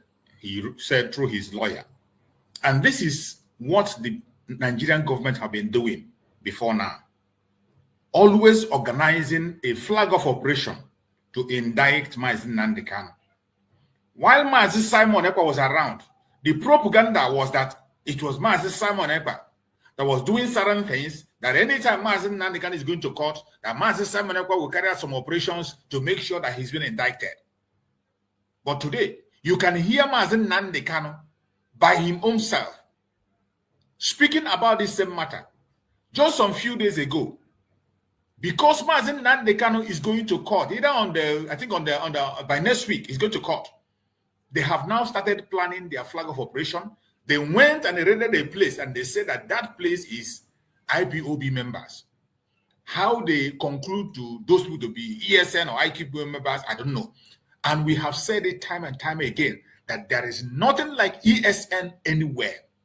There is no camp for ESN. There is nothing like ESN anywhere. What we have today is Liberation Army. And each time Mazi Nnamdi Kanu go to court, they will always fabricate this flag of operation to change public opinion on the case of Mazi Nnamdi Kanu. They know that already today, if you go to Nigerian media or international media, the whole opinion of the masses is on the side of Mazi Nnamdi Kanu for his release. People are calling for his release from all parts of the world, from all parts of Nigeria, including the northern part of Nigeria, the southwest, the southeast, and everybody. They are all calling for the release of Mazi Nnamdi Kanu.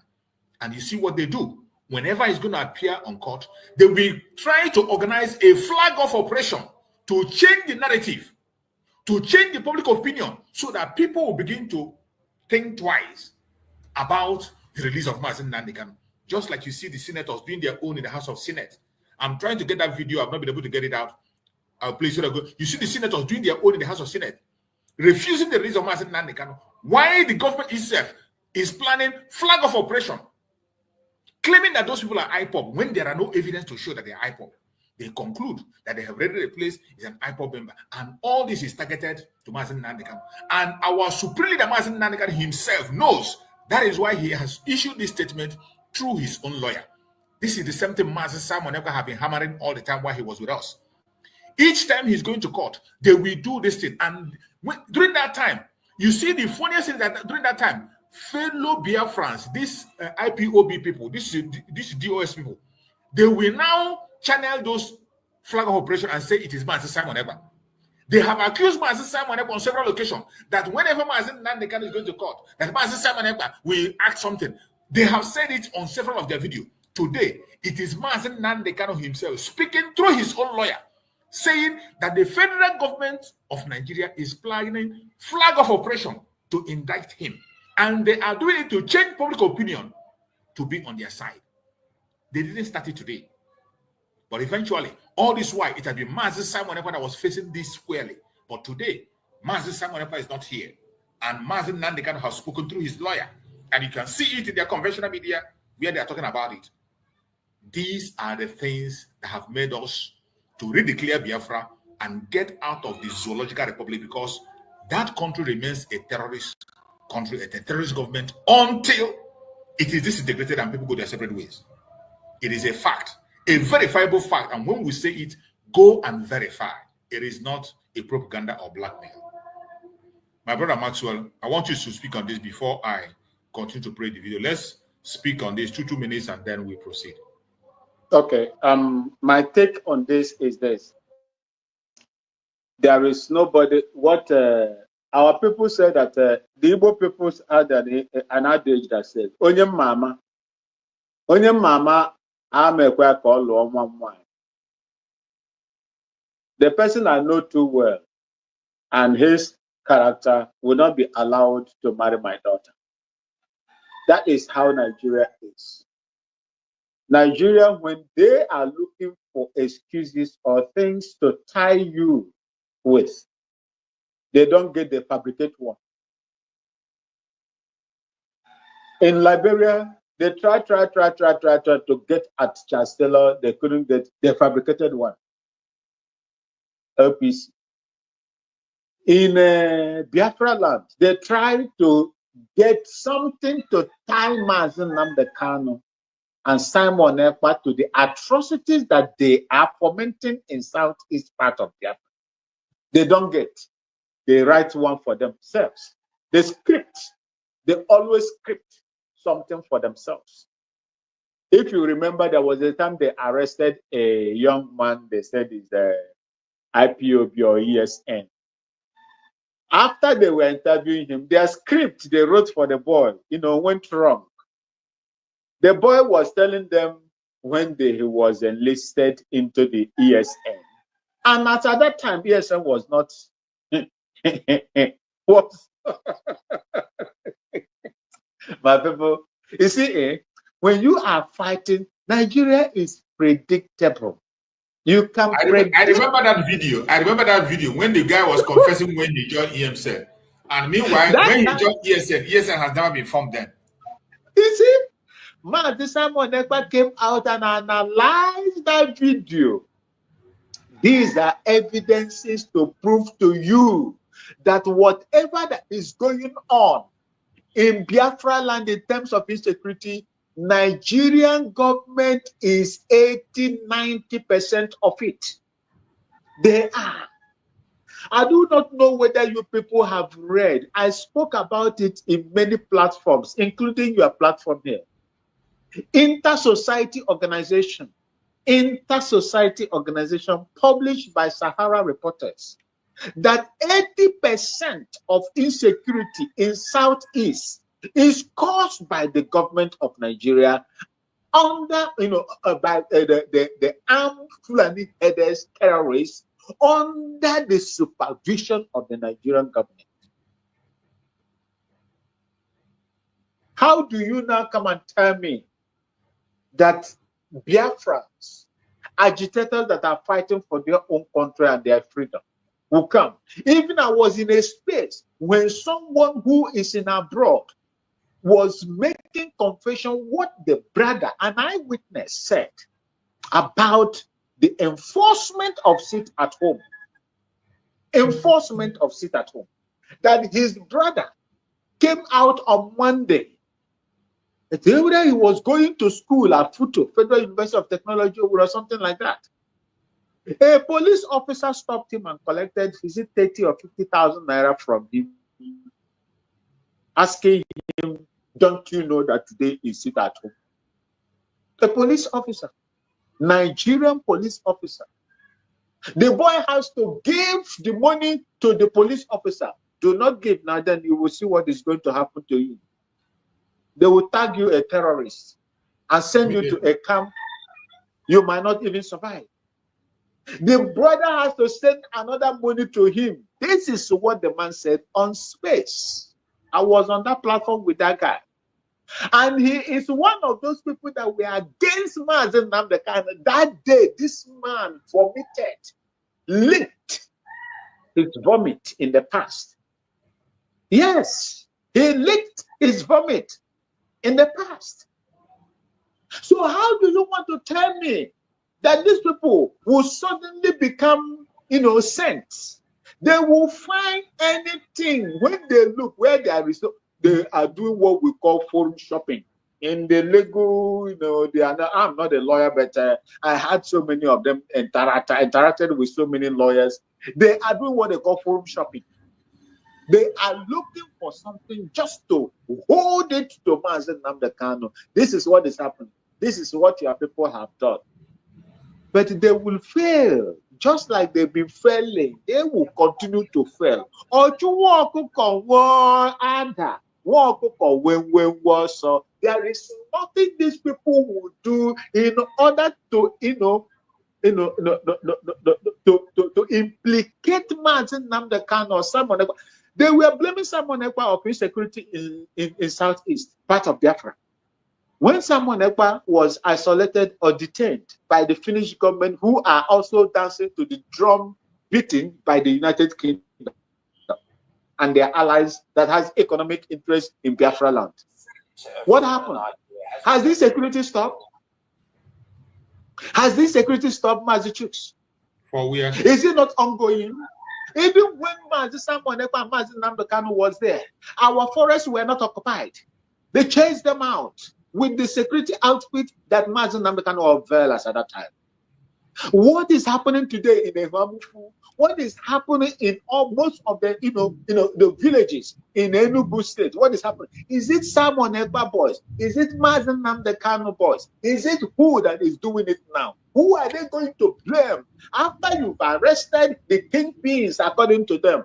Who are you now going to blame that is carrying out those attacks on our land against our people, raping, buying, and so on and so forth? chasing them and forcing them into IDP camps. Who is going to blame them? Don't you have sense? These people doesn't have sense. These people are just so vacuous. They have nothing in their brain. They cannot reason. That rational thinking is no longer in their mind. It's no longer in their brain. They can't reason. They can't reason. You empowered a militant and what, how do I call it? A militant. A militant is fighting alongside you, a hater of the Igbo people, Igbo speaking Biafrans. Asari talk about the pig in the creek. He came out and confessed. He made it open on on live broadcast that they are doing so and so things in so places. You kept quiet, but the only thing you do is to come and attack IPOB, attack Mazi Nnamdi, attack Simon Ekpa, and people like us that are supporting the cause for the freedom, which is not even a crime, even in your own idiotic constitution. Every day you are looking for means to implicate Mazi Nnamdi, you find you will not get it. The more you try, the more you lose. Mazi Nnamdi is going to come out. He started it.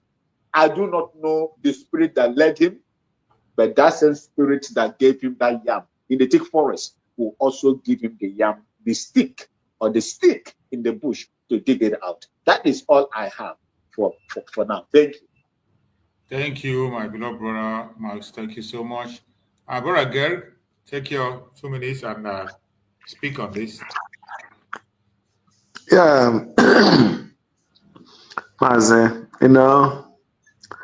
these people, the point there is they know the truth.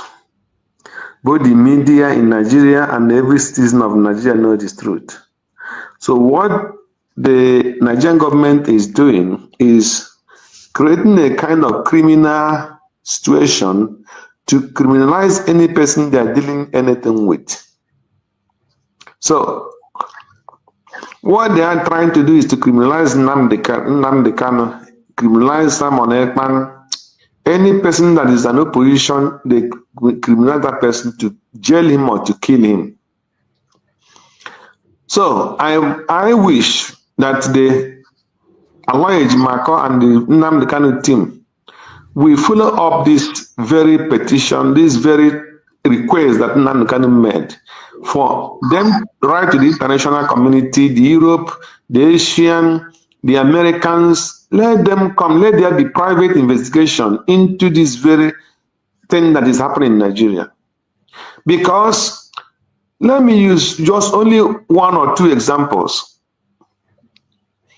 The so-called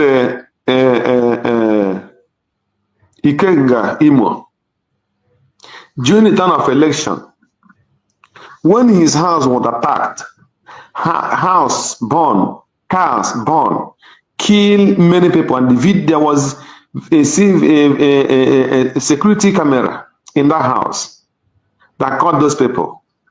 What did the government of Nigeria did? Nothing.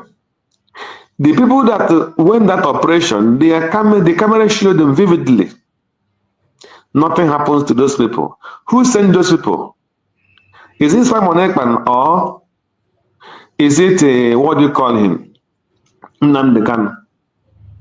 Which problem did Nnamdi Kanu or Simon Ekpa have with Ken Grimo? If not the Nigerian government that sent those people and kill those people and burn cars and houses in his compound. So that's number 1. Number 2, when they got a lot of criminals and testify, what happens to them and who sent them? As Simon Ekpa raised this alarm, and the Nigerian national television carried those people, and the people they call them that they send them and who they are working for. What did the Nigerian government? Did the Nigerian government look for those people? Did Nigerian government look for those people? The answer is no. That to show you they know what they're doing. When Simon Ekpa raised alarm and tell Governor Soludo that somebody who is in his cabinet was kidnapped. And through the investigation, this is what we found out. Let Soludo go and do what? Investigate. And this is the money that person paid, and this is what happened. This is what happened. Did the Soludo government do, or the government do anything? The answer is no. So, this very thing that our leader Nnamdi Kanu raised, I want the lawyers, both the international and the local, to follow it up. Let the Europeans and the Americans come and investigate what is happening in Nigeria, so that they will understand what is happening. Because when they pursue you, they criminalize you, they just give you one accusation, they cannot come out of it.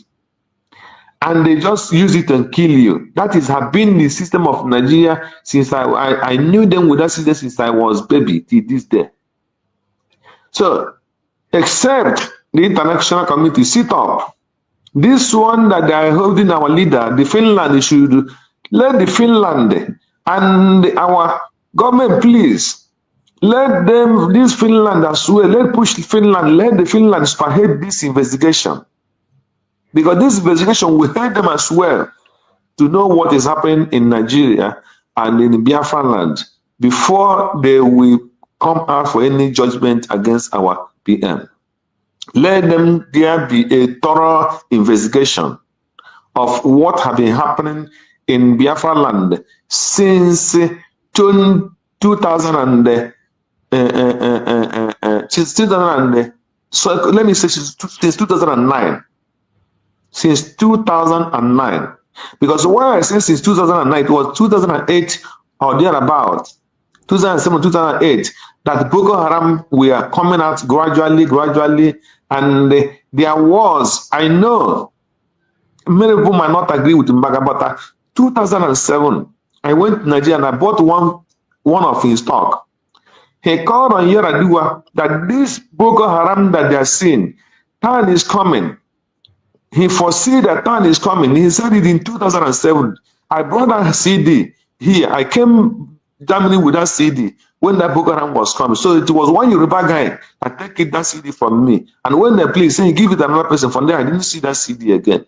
He warned them that this Boko Haram of a time is that it's a time that it will be in every village. That they should not take it as a joke. That this terrorism will be like canker worm in Nigeria. That he gave that message in 2007. That time they were still bombing one UN house in Nigeria or one market.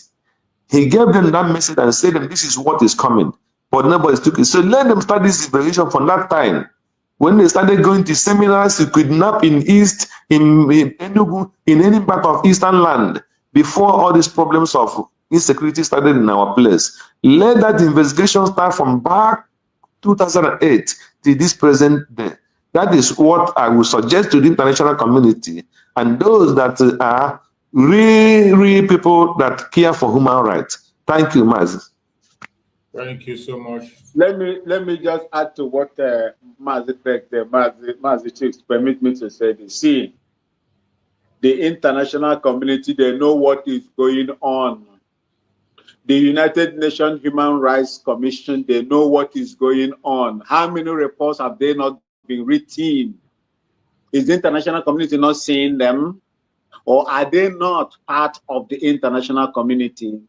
The inter-society organization that gave the report that 80 to 80-something% of insecurity in southeast part of Biafra land is caused by armed terrorists. Have they not seen it? Which other investigation do they want to see? These people decide which one to take and which one not to take. That is who they are. Mazi Nnamdi Kanu said it before, that Nigeria has everything within their means to bribe even the unbribables. They have the resources. And where are the resources coming from? From the Biafran land. They will use it to fight and bribe whosoever that is bribable. The diplomatic missions and the communities in Nigeria, are they not seeing it? Is there anything? See, these diplomatic societies in Nigeria will see more than what you and I will see, because they are preview to most of the security things that are happening in Nigeria.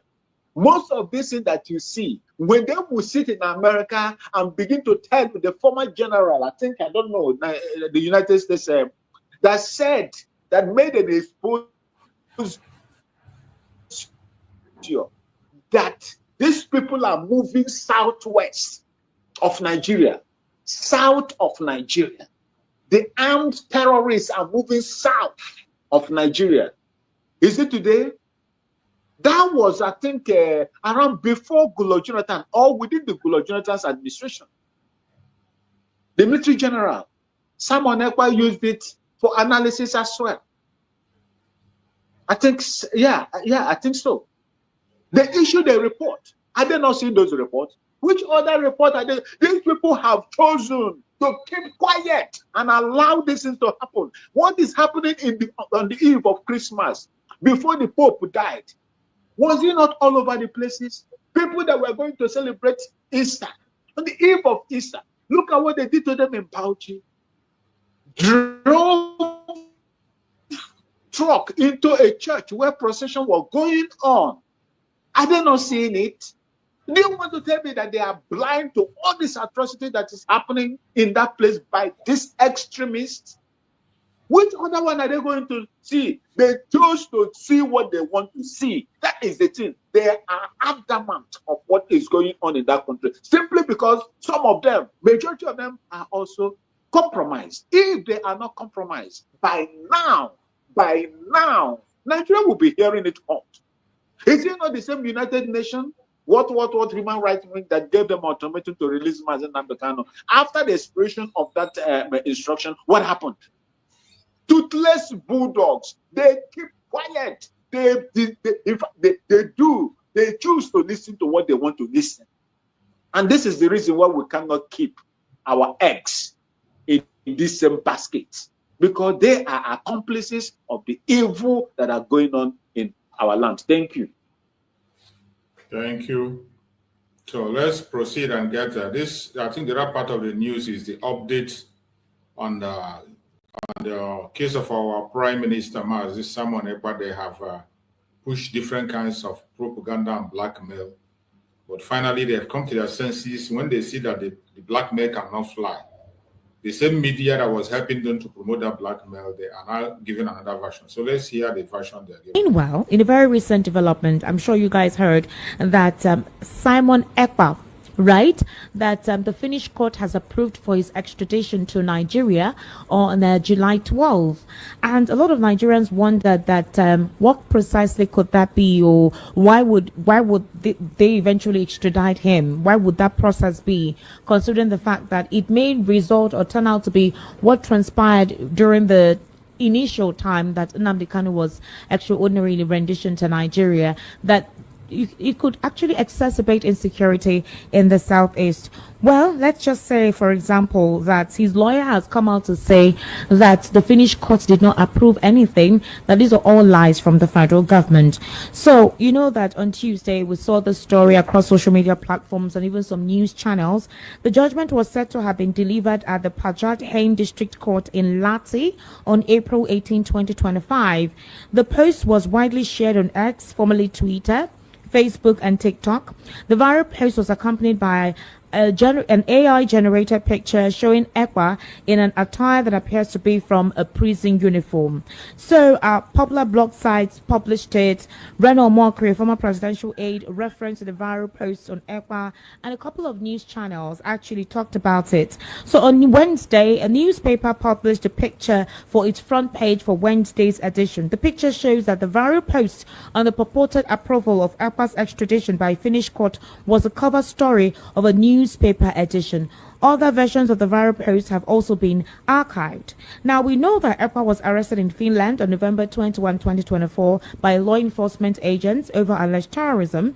He was subsequently sent to prison by the District Court of Paijat for spreading terrorist propaganda on social media. And Ekpa was said to have committed the crime in 2021 in Lati municipality.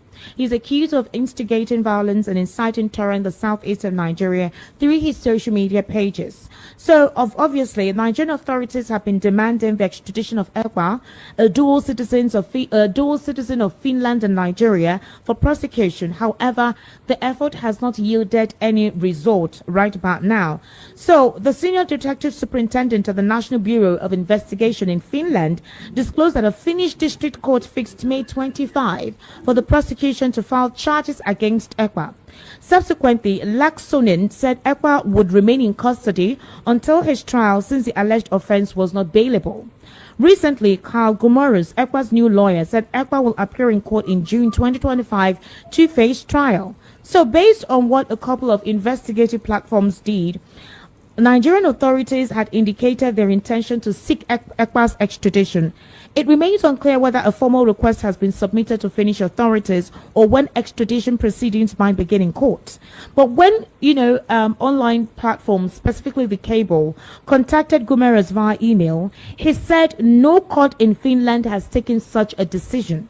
He says, I can confirm to you, this is Simon Ekpa's lawyer, I can confirm to you that no decision has been taken in Finland. I have no information on the matter, so no such decision could have been taken. I wonder who is spreading such information. That was what the Finnish lawyer of Simon Ekpa said. So, who brought up this information? Is this the federal government? Is this a deliberate attempt to possibly make it seem like they have control of that situation? Because I remember speaking about this 3 days ago, and I said, seriously, you've been able to perform and utilize your intelligence to ensure that this man is extradited to the country, but you've not been able to use that same intelligence and effort to eradicate Boko Haram and insurgency occurring in several states across the federation. So a lot of Nigerians were wondering, what is your priority as security agencies? The National Intelligence Agency, the DSS, the SSS, all investigation bureau, if this was your priority and you could actually put every resource together to ensure this happens. Well, as it stands now, the lawyer to Simon Ekpa has told us that that's not what it is. It is not true. Ladies and gentlemen, today's Thursday, April. You have now had it. For some of them who don't believe it when we say it. That is why sometimes I don't respond to some messages or some comments that they write, that we gather some things that are just unbelievable. And even when you hear the charges of Mazi Simon Ekpa is 2021. As of 2021, Mazi Simon Ekpa is not even active the way he was lately. Mazi, just hold your thought. Let me correct something that this woman said here. I don't know whether you recognize the mistake. See, when someone is detained, he is detained in a place they called holding facility. It's not prison. Yeah, I was coming to that actually when you mentioned prison. You know, they always like to use words carelessly. A holding, that is what they call prison somebody when the person have not even, his case has not been held, he have not sentenced the person. He has not been held, so why would he be sent to prison? They like it's to a use that holding very language. facility. That is where good. So these people, I do not know how they coin their things. Some of these terms, we that has limited, this will tell them this. You are in a place that you are in a withholding facility. That is where you are. In Nigeria, they call it awaiting trial. It is only prison when you have been sentenced. Exactly. Or your case is being tried and adjourned. It's been tried. You see, the case is being. They will send you to a prison facility. In fact, that one is also called a withholding facility until you are sentenced. It's only after sentence you can be able to use that term, prison. Only after sentence you can use it. Without any sentence on somebody, not that's all. These people will come here and begin to mislead people with these terminologies and so. If someone that doesn't know, Simon Ekpa has been in prison, This is the kind of information and these are Igbo-speaking Biafrans that are doing all these things. You say you don't know the blogger. Who is the blogger? Are you not reading from the blogger's page? Is she not reading from the blogger's page? You say you doesn't know the place. Why can't you see it? You can't even name the blogger that is propagating this demonic, information to the people, for the public to consume. Evil people. Evil. Of course, we know it's government sponsor. They want to create a narrative to distract the Biafran people to engage in emotional blackmail on the Biafran. That is what they wanted to do, and that's all. Thank you so much, my brother. I appreciate you. Thank you so much for your wonderful contribution. And for those who are doubtful, who are so troubled, who can't be able to control their emotions, I believe that some of you will be much more relaxed now. And as we go forward, I think, let me see if I can be able to play the video of that, what was happening in the Senate. And let's hear them out and let the Biafrans hear in the room. Now, sometimes when we say certain things and we don't bring evidence, the people we are up against, they are too many and they have words. So let us just listen. Biafra Nnamdi Kanu has called on the European Union and the United States to conduct an... Let me try and fetch it out. Let me try and fetch that video out and play it so that we can be able to, Biafrans will hear that very discussion. Let me see if I can be able to lay my hand on that video. Before then, I think I have another video here I want to share.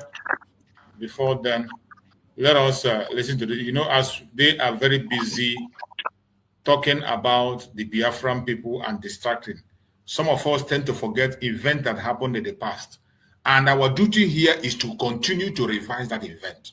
Revise it for the people there are people that just started paying attention yesterday.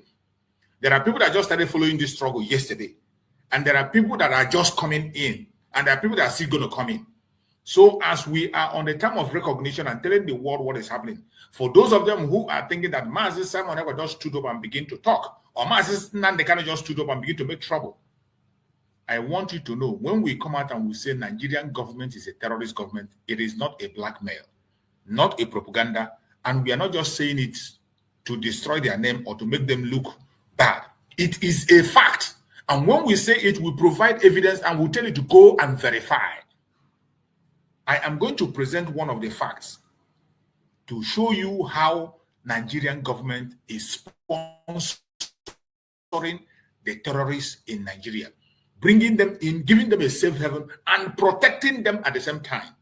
I want you to pay attention to this video. You will see how Nigerian government is giving the Fulani terrorists residential permit and allow them to live in the barrack and protect them. Residential permit also allow them to live in the barrack and protect them. Pay attention to this video. Planned it. These terrorists, they said they came from border. As we listen to one governor or government official from the north who said that these people the people they have encountered and their victims said that they never speak Nigerian language. Now, look at this is how they have facilitated them. As T.Y. Danjuma said, this is ID card given to a Fulani, given to terrorists, and they call it Fulani residential permit. All these people are living in barracks. They operate from barracks. I will keep presenting this picture. This one was caught, picked in Isukwato, Abia State. This one was given this thing, these terrorists, they were given this thing, those that kidnapped Primate Uche, these are part of them. They were given this thing by Nigerian Army, or Hafia, 14th Brigade or Hafia. It is called Fulani Residential Permit. This is the residential permit to terrorists. Residential permit to terrorists. If other region travel to north, they will pay house rent. They don't go to barrack and seek for residential permit. But Fulani, nobody can gain from them. They will forcibly take your land, occupy your land, kill your citizens if they ask them why, while these people are also operating from barrack. They come from barrack. A national security advisor will tell you that you should not pay ransom because they knew that after 1 month the person might have died because they're under torture. They knew how their discussion with the terrorists. If since how many years we have been presenting this very picture and these people have not been questioned, do you know how many of them in Yoruba land? If you see them, they may even give them military uniform. They are above the law. Did you hear what the guy said? This ID card now was issued by military. He gave it to Fulani. And these Fulanis, they stay in the barracks. Understand? And those are the herdsmen, they operate from the barrack. That's what he's trying to tell you. All those Fulani who didn't allow me to enter Nigeria, they say, hey, Fulani all over Africa should enter Nigeria freely. May they no check them. Even if you enter through airport, just pass. You people heard it. Thousands of. You saw it. This ID card you are seeing was issued to one of the persons that was captured as a terrorist. Among those that kidnapped that very prelate. You remember the story of the prelate they kidnapped, that came and gave information, that paid 100 million. This is one of them. This ID card was found in one of those who were captured, who was part of that very kidnap. With an ID ad issued by the federal government of Nigeria, permanent residence. And for you to understand the connection of this ID card to the military, I will go further to give you the backside of this ID card. You will see what they wrote in that place, so that you will understand it properly. Because sometimes if we don't present this thing the way it should be, some of us might get confused.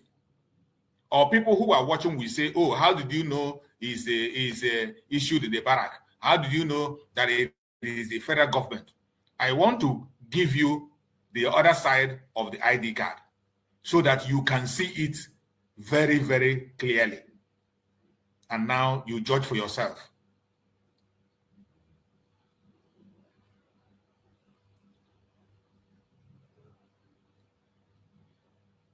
This is the ID card. It was snapped in this form so that you can see clearly the name of the person involved there. And look at the other back side of the ID card. Let me show you what was written, what is written on that very place.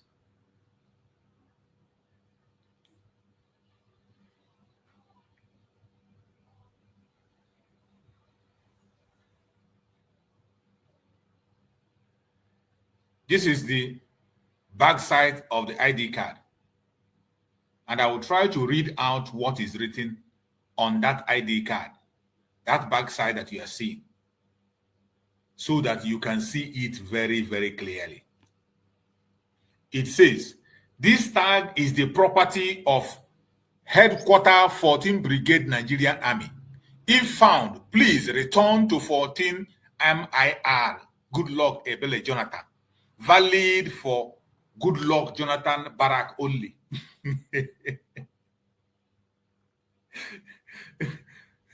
Did you see that? Did you see that? Did you see that? You see, when we are talking about the involvement of Nigerian government in Nigeria, thousands of them in Nigeria, Please. Don't understand it. People do not understand it. But there are numerous evidence to show that the government of Nigeria is sponsoring the insecurity and the terrorism in Nigeria. Go ahead. Please. Right. Please, this ID card, is it identifying them as a military or identifying them as what? It is written residential permit. Residential permit. They are residents. Any place they go, they are residents, but they live in the barracks. Residential permit, but these people live in barracks. They live in barracks. That is where they are covered. From barracks, they go the operation and come back. Any place you find them, you will see this. They present this as their residential permit. I don't know. I don't know if if it had. I don't know if it were release your program or Obi-Wan program that I've explained that my findings in Nigeria early 2000 something. I was in Nigeria. I started noticing that some of these Fulanis that are doing all these things are wearing army uniform and they live in the barrack. I don't know if I have said it here or I don't know the program where I have said something like that. These people live in the barracks. I've been saying it. These people live in the barracks. These people wear army uniform. I want to tell you one story of my experience again in Nigeria. 2010 or when? Should be 2010 or 2011. We are traveling from Lagos. I and my wife were traveling from Lagos. Only two of us. We left very late. We left on the charter about something 5 or to 5, going back to Lagos. So when we get to around something 7:30 to 8, it's already Dunko. But this Yoruba land, this Ijabode, people were wearing complete police uniform and with police this Toyota Hilux. They stopped on the checking point, all these things. So when they stopped, we were thinking that they were actually police. Immediately when they stopped, I stopped. What I noticed is that other people come out from inside the bush. They say, surrender your key, your dash, come out from the car. I just come down from the car. They take all the rings, all the chain, all the everything, go into the boot, take everything. Then under 5 minutes, they all disappeared. The police vehicle was still there. It was still there, and all these things. So we just, when they left, everywhere just become calm. There was no vehicle coming again from the front. No one coming from the back. So when they say, another 5 minutes, they finish whatever they want to do. Then they say, oh yeah. They say, oh yeah, enter bush, all of them. And I was trying to get up to run into bush. I was thinking they were telling me, they say, if you move, I shoot you. Come back. I bend down again. So he was commanding his fellows, they should enter bush. So when they enter bush, I just get up, I said and everything. Thank God, the key, that key was only single key. No hook, no nothing. I had the key. And all these things, it was still in my hand. I don't know. And there was no light. So the key was still in my hand. I opened my hand. I found out the key was still with me. We just entered the car. We drove. We drove about, let's say, about 2 or 3 kilometers. We saw police. Police were stopping outside. I was telling them that we are robbed here about 3 kilometers from here. And those people were wearing police uniform. And they took everything. They know what police told me. Are you the first person that they have robbed? Are you the first person? Because I was trying to explain to them I don't have anything to give to them because we were robbed about not up to 20 minutes ago. From those people were wearing police uniform. They told me that I was not the first person that they have robbed before. Mazi, you are not the first person that will be robbed.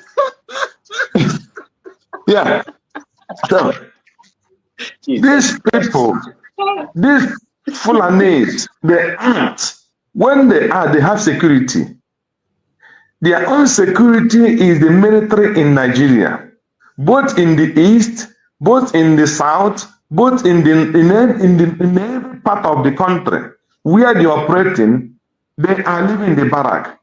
And the one thing that will continue the corruption in Africa, if Biafra come tomorrow, by God's tomorrow, we will secure our land and we'll have a land. No single police, no single army will live in the barrack. You must live as every other person live in a private home. Barrack will only be offices and a training place. Nothing like somebody living in a barrack. That barrack have destroyed that country totally. That is the number one thing. If you are a military, when you close from your office, from work, you go back to your private house. You will live with another person rent apartment, live there. The money they will pay you will sustain you to pay for your apartment. And living in barrack have caused a lot of criminality in Nigeria. The children they train in barrack mix with criminals because these kind of people, they go back to the army barrack and they will be living with innocent children, destroying those innocent children. That is number one thing people do. So when you see people that train in the barrack, most of them turn to criminals. So one thing Biafra will do is when we secure our land and we are fully in control of our Biafra land, no single police, no single army, there will be nothing like living in the barrack. If you are the police, when you close work, you go back home, you mix with every other civilian, and that will bring. If the police is a criminal, his neighbors will know. If neighbor is a criminal, the police living in there will know. Because now where we living, where I'm living, there is a policeman. We didn't even know. For more than 2 years, we didn't know that there was a policeman that was living in this place. You come out in the street, you will not know. You see? And she was living with the girlfriend. So when you live, you will live in the society. They will not allow you to live in the barrack because the elders in barrack in that demonic country have destroyed, have done more good, more than better. Because they don't pay them good salary, they will just go and build bacha, dirty house for them to live. And then in the next 200 years, they have not renovated that place. They don't. The many of them will pack their 200 families from anywhere coming to the barrack. When you call their name, this person is I'm coming from Choose. They will allow you without knowing what those people are coming to the Choose house or whatever doing. Nobody care. As long as he's a military and he's living in that place, 100 people will call Choose and enter the house. When they come, nobody know, and when they are going, nobody know. When they commit crime, they will go into the barrack and nobody will go there for any arrest.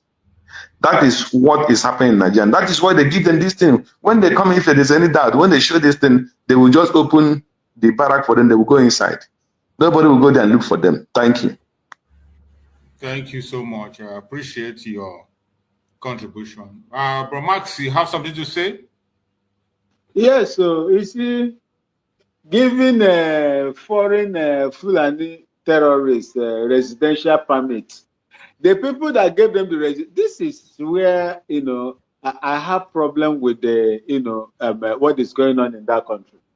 How can you give people? Are you an immigration officer that issues a residential permit to people to live? Residential permit is a warrant for you to live in a country that is not yours. Are you the immigration department that issue?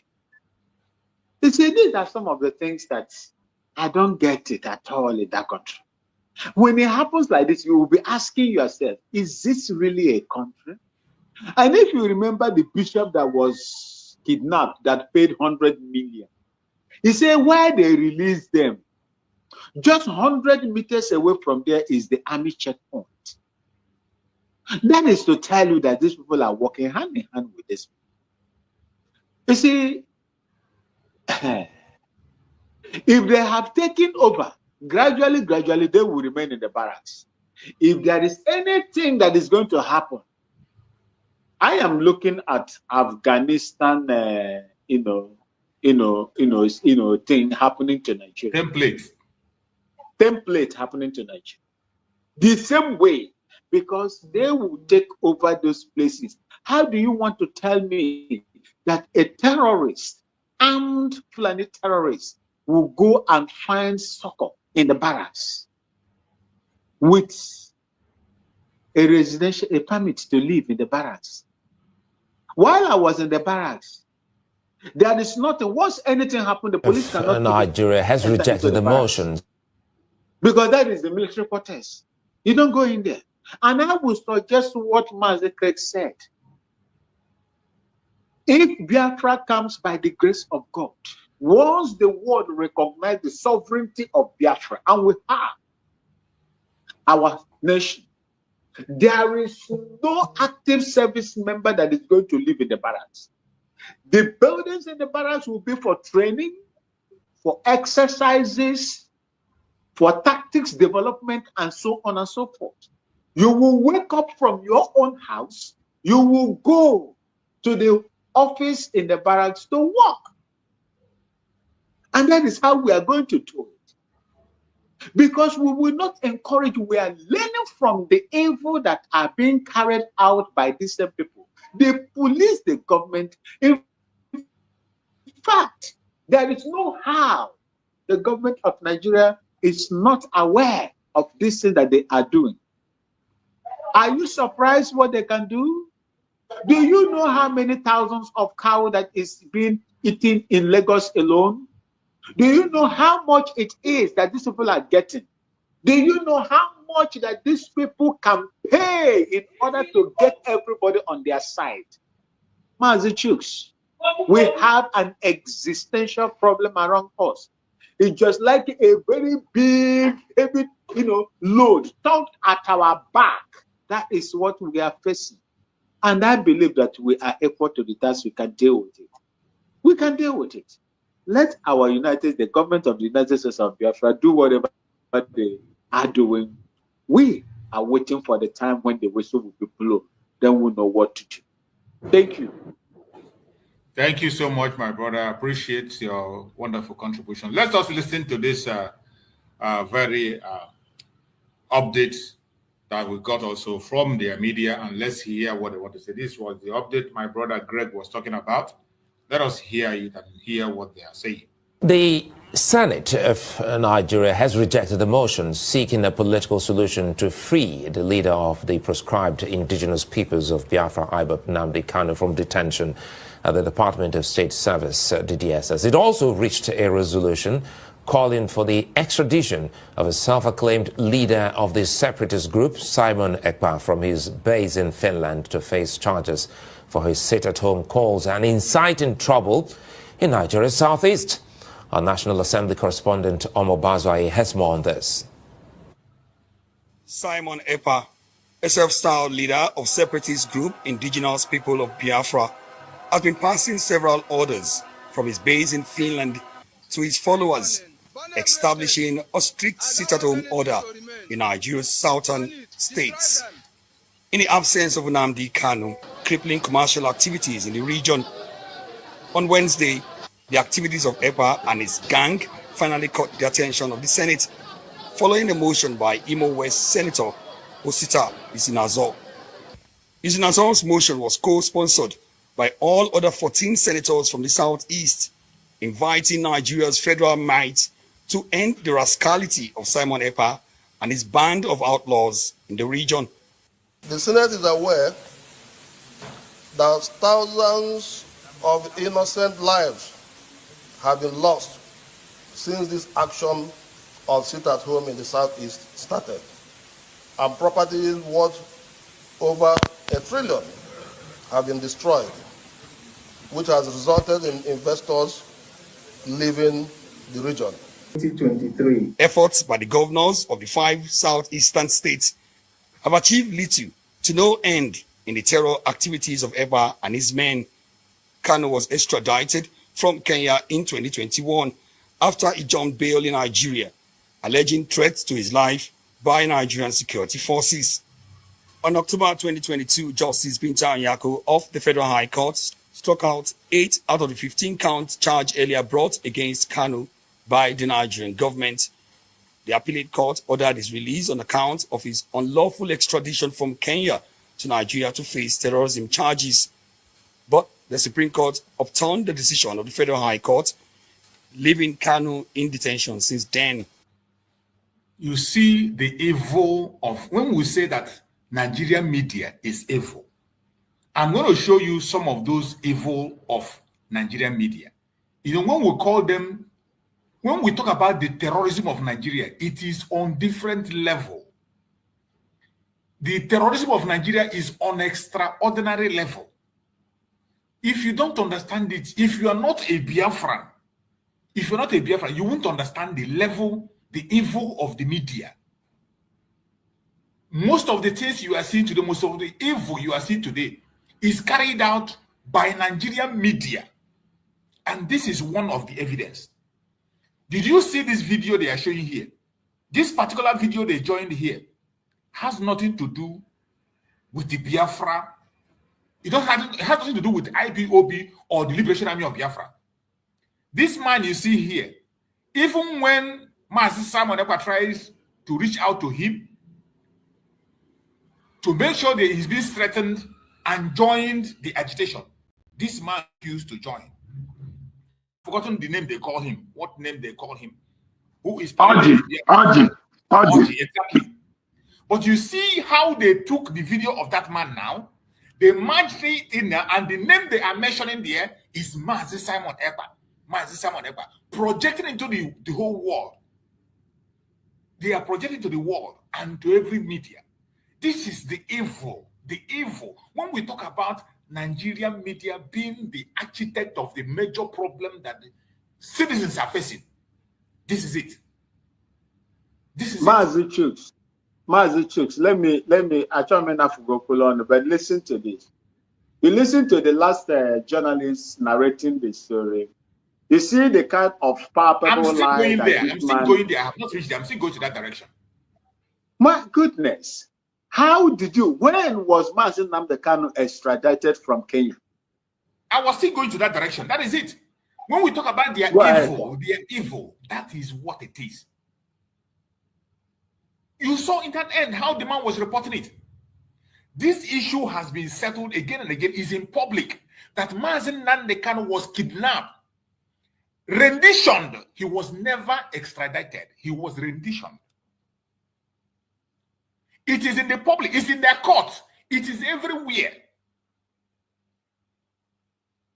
And he said Mazi Nnamdi Kanu claimed that there was an attempt in his life. The attempt on the Mazi Nnamdi Kanu life was streamed live on Facebook. I still have it on my Facebook page. I still have it on my Facebook page, which I streamed then. I was following it live. If you go to King David Exploit Expose Facebook page, it is still there. The attack in the home of Mazi Nnamdi Kanu, many people streamed it live. When they tried to kill Mazi Nnamdi Kanu, we saw what happened, that 28 men were mowed down in that compound. Jack was also murdered in that very compound. The attack led to the death of the father, the parents of our sweet Mazi Nnamdi Kanu. And yet, an idiot will come on a national television presenting a case, and he called it allegedly. Mazi Nnamdi Kanu alleged an attack to himself. That Mazi Nnamdi Kanu jumped bail. Even when their court have said that Mazi Nnamdi Kanu did not, in a capital letter, Mazi Nnamdi Kanu did not go jump bail. And Mazi Nnamdi Kanu won that case, and he was awarded compensation of 40 billion in the court in Nigeria. And yet, when they want to present this matter, you can see the evil, how they cut out information, cut out this, and they present it. And you see 14 criminals representing the Janjaweed in Biafra land coming together to say that they do not support the release of Mazi Nnamdi Kanu. 14 criminals. And instead, they are demanding that Mazi-Simon Ekpa, who is in the front line to demand for his release, should also be extradited to Nigeria. Now you understand what we are up against. These 14 criminals are from Biafra land, mostly Igbo Biafrans, representing the Caliphate, representing the British, saying that Mazi Nnamdi Kanu must not be freed, and demanding the extradition of Mazi-Simon Ekpa. Now you understand what we are up against. For those of you who are not paying attention, you now understand. You see why it is necessary that we come online every day to strengthen these lies that they continue to spill. You see, we just wake up, they begin to tell you, oh, Mazi-Simon Ekpa extradition have been sealed and signed, that the Finnish authority told them that. And I don't know why the Finnish authority will continue to see the lies and propaganda, even using their own name, and yet they are listening to this bunch of terrorist country and their operators. A country that can come boldly and tell lies with your name, and yet you still have the guts to give that effrontery to say that they present a fact to you to hold an innocent man for more than 4 months. It is sad. There is nothing else that is causing this than the global conspiracy and economic interests that they have in Biafra land. And by the special grace of God, no matter what their interest is, except there is no Biafran man alive,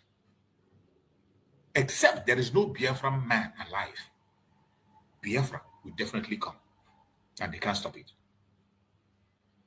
On this, we draw our closing remark. My brother Greg, give us a minute closing remark so that we can round up on this program. Yes, thank you, and thank you, the Biafrans, the listener, and all the Biafrans worldwide. Thank you, Choose Special, for the opportunity again today. The only message we have today is to tell the Biafrans is to fight for your right in any situation. Do not sit back when another person is being oppressed. Don't watch your brother being oppressed and you will go home and say it doesn't concern you, just like what these senators are doing. They know the right and they know they are oppressed. The so-called the third man or the fourth person or the 50th person in the world, Kanu, the time he made a statement when he said, let the Biafrans not join the protest because you are a target. That reminds me that Kanu know that every Biafran is a target. He said, you are a target. If you join the protest, they will kill you and nothing will happen. How can the third person or the 50th person in Nigeria, according to him, say, let my people not join any protest, because if my people join the protest, they will kill my people and nobody will talk. What then are you sitting there in that position doing? Who are you representing? Can you say, let my people not join the NSAS? Let my people not join the bad government. I think that was bad governance. Bad governance protest. The last protest that Simon Ekpa asked the Biafrans not to join. He's telling these people, the Biafrans, let the Igbos not join that protest because the Igbos are the target in Nigeria. So how can you know that your brother and your sister, your children, your cousins and nephews, your mother, your father, your relations, your in-laws are target in Nigeria and they are target and you keep quiet? And every month you gather billions from Nigerian poors and you put in your account. And you tell them, don't come out to protest because you are the target. You know fully well that these people are target and you keep quiet. The day of your own attack, every ant, every fly, every lion, every bull, every spirit will be keep quiet and nothing will happen until they will swallow you. So when you hear anything against your brother, raise and use that whistle and blow. Teach people how to raise that alarm. Teach people how to raise that whistle. When they do it in the street, let everybody look front, back, left and right, up and down to know in an area where something evil is happening. That is excess of that whistle. And make sure you use it and you teach your community how to use it to raise alarm if there is any evil against the Biafra land. Stand up for your right. Never keep silent. Never keep silent when injustice is going on in any corner, even to your enemy. When they have injustice against your enemy, stand up and speak the truth, and it will not stop your standing as a human being. Thank you, Mazi, and God bless you, and God bless Biafrans. I read my mic. Thank you so much, my beloved brother. I appreciate you. For those who are watching, what you are watching here is one of the atrocities of the Zoological Republic terrorists, destroying the homes of Biafrans. You can see the tire of their armor tank. This is a home destroyed with the properties inside. The person has not committed any crime. The only crime is committed is that he is a Biafran. There are several of this kind of, you can see the tire of the armor tank, the chain of the armor tank that they use to destroy. And this is what Simon Ekpa was fighting. That is what Simon Ekpa said. This is terrorist act. If somebody commits crime, look for the person, arrest the person, not go and keep other people that is living in that house homeless, because everybody might not be a criminal. If somebody commits a criminal offense, look for him and arrest him. Do not go and terrorize our people. That was the origin of all these evils. Thank you. Thank you so much, my beloved brother. I hope Biafrans are seen. My beloved brother Maxwell, give us your closing remark as we round up. Yeah, thank you so much, Mazi. And I salute every Biafran that is still listening to us and those that are going to listen to us, after this broadcast. Remember, Biafrans, United States of Biafra, we are alone. Those 14 people, those 14 criminals that are benefiting from the criminal status quo will never allow us to get our freedom. But one thing that you should understand is that they are in the minority. We are in the majority. Those that are fighting to be free are in the majority. Let us make use of our majority, contribute, and to make sure that we get what we want. If we allow these people, they will thwart every effort gearing towards the restoration of Biafran sovereignty.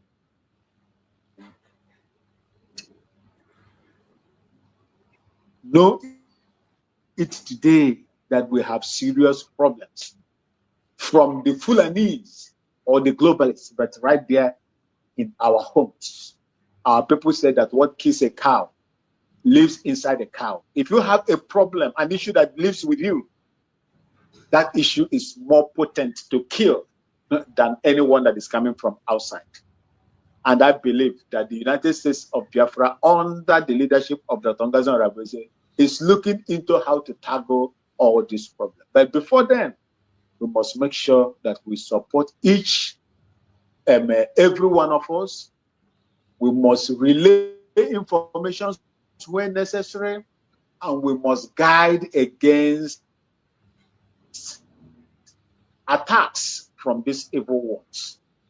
The video that you are seeing there, just like Mazi Craig said, was what Simon Ekpa, Mazi Nnamdi, all of us are fighting for. Against, we are standing against all this.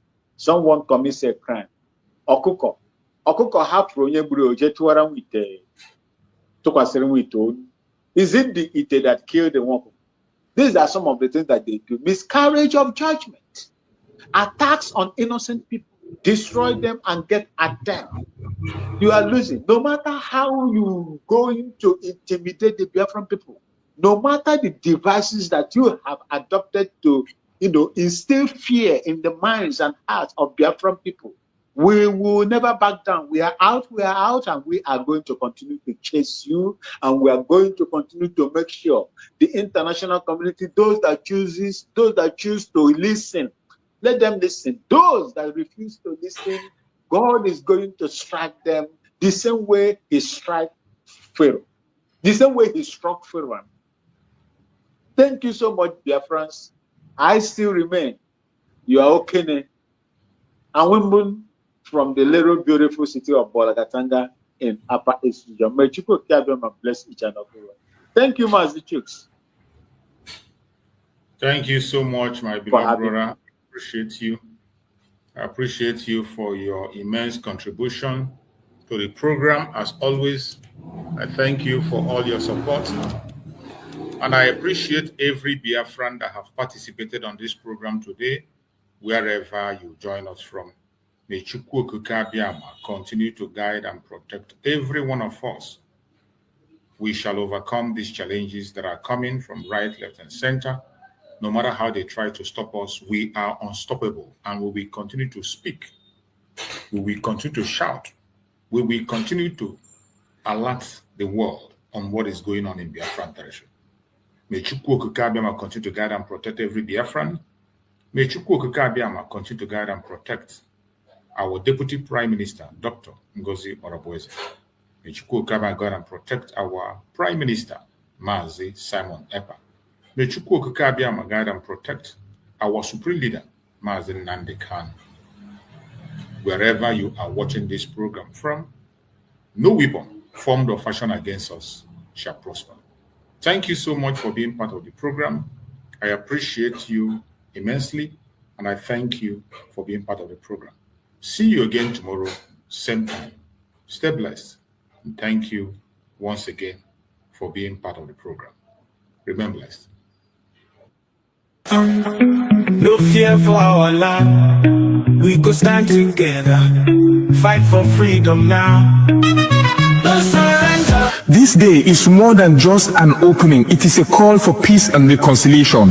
Join us at the first ever Biafra Peace Summit, where the past and present voices for Biafra independence come together. No segregation, no division, just one people with one purpose. An occasion to voice our differences, resolve them, and stand stronger as one people. May 30th is also our separate Biafra Heroes Remembrance Day, when we honor the brave souls of men and women who fought and children who fell from the genocidal war of 1967 to 1970, where over 3 million Biafrans lost their lives. The day we honor those unjustly imprisoned and killed before the war, during the war, and presently, simply for being Biafrans. We salute our past and present leaders, from the vision of Chukwuemeka Odumegwu Ojukwu to the resilience of Philip Effiong, the fearless dedication of Mazi Nnamdi Kanu, and the unwavering courage of Simon Ekpa Odogu, who have carried the torch of our struggle. Their sacrifices and leadership lights our paths forward. As we all know, for far too long, we've endured suffering at the hands of our enemies and division from within. This summit is power-packed to heal those wounds, to uproot seeds of discord planted among us, and to unite Biafrans across tribes, regions, religions, and political views. Together, we are unstoppable. Be part of history.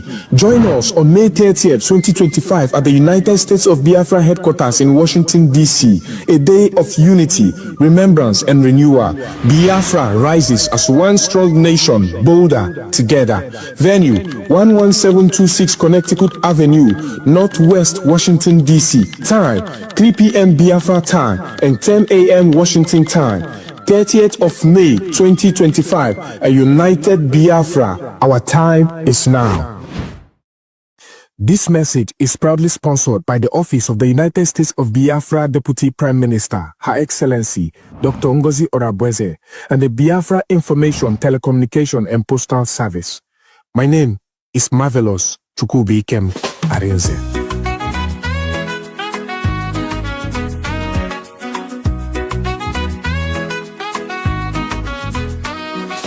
Face many things, we don't fall. Them took Nnamdi Kanu, but we stand tall. Simon Ekpa, them country still they strong. We go rise higher, no place for wrong. We no go fall, we go stand. In unity, we hold the land.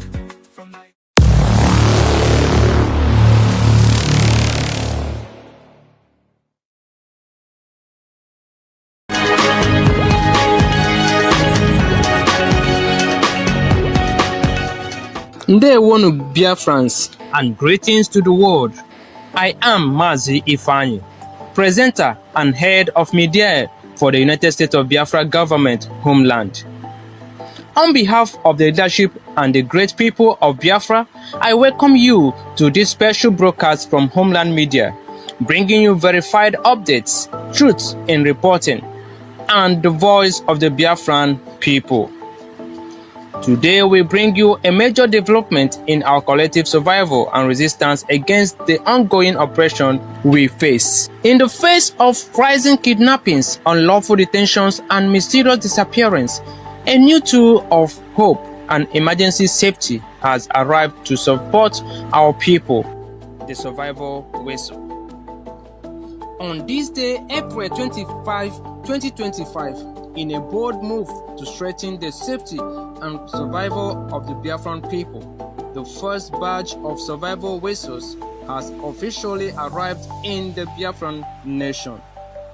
These whistles are not ordinary tools. They are designed to save lives, When in danger, lost, or under threat of adoption, Biafrans can now signal for help using this powerful whistle. Its piercing sound travels farther than the human voice, making it effective even in remote areas or in the middle of the night.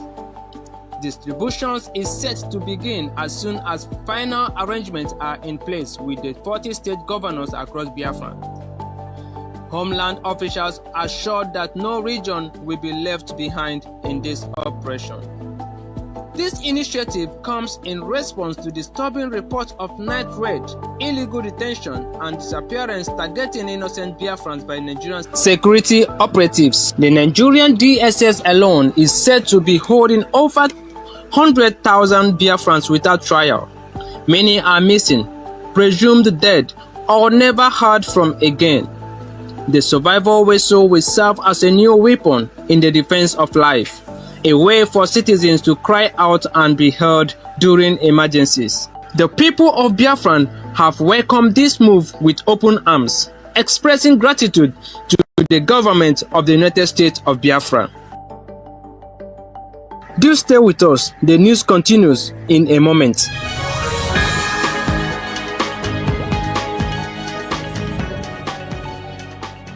All updates regarding the United States of Biafran Defense Forces and the Liberation Army shall be communicated only through the office of the Commander General or the Quartermaster General in Homeland. This is to ensure the integrity and safety of all operations. The United States of Biafran Army also reaffirms its full compliance with international humanitarian law (IHL), maintaining professional discipline and command standards. In the coming weeks, a public affairs officer will be officially announced to serve as the voice of the USB Army.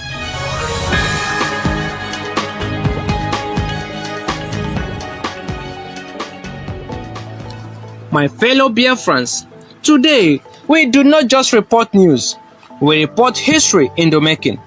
The survival whistle may be small in size, but it is mighty in purpose.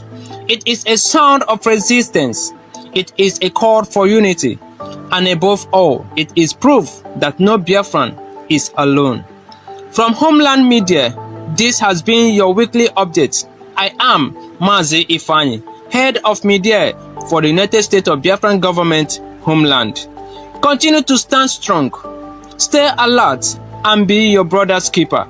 The dawn of freedom is near. Until next time, may Chukwokike Bioma bless and protect every Biafran soul. God bless you.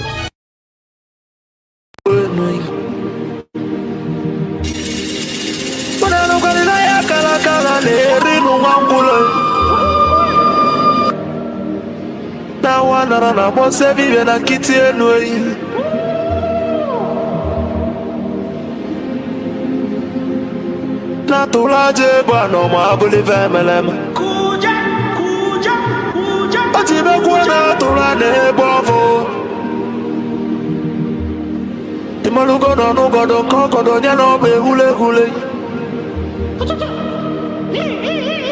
Nani mona tunilu. Naya kalakana kwa lerinu mwangulu. Ngula matali waso jere futa mbaka njuba diali.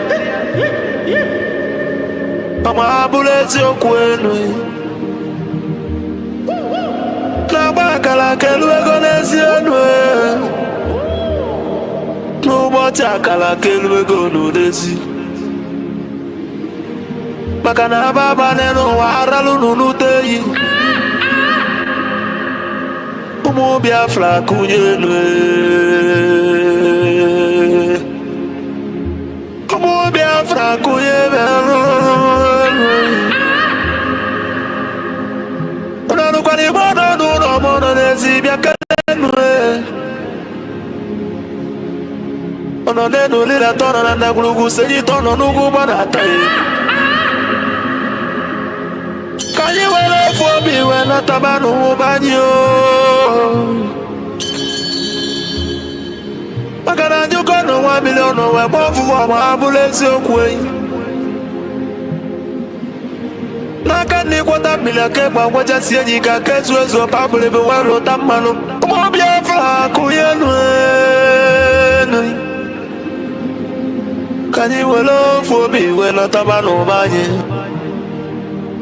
Magalo fobi abakama Nana nugo noe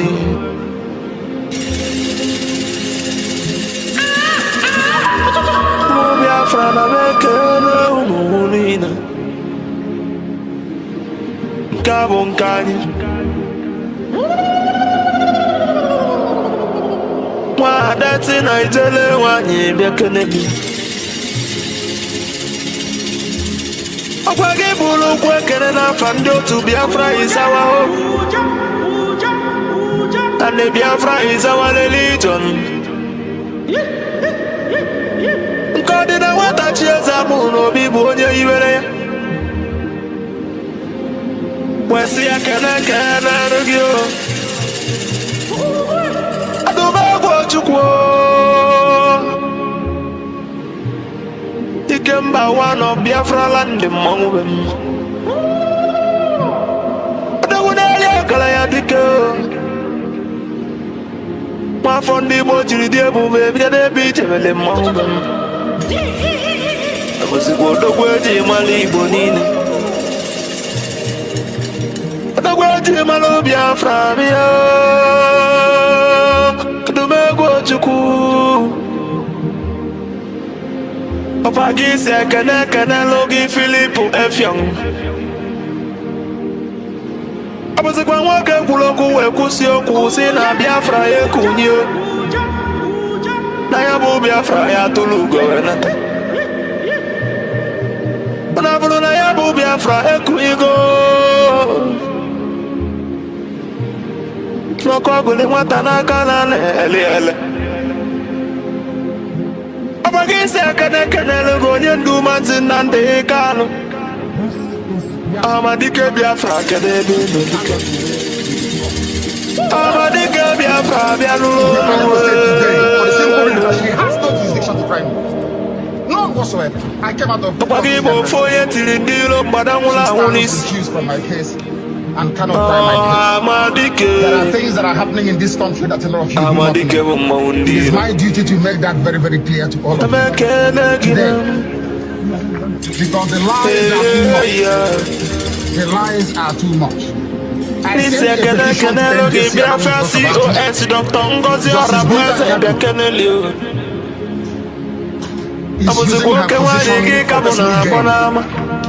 For personal gain. Her son and her husband are facing corruption charges. They told them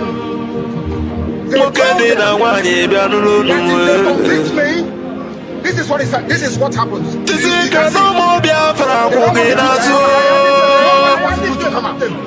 Nobody wants to do that's the problem.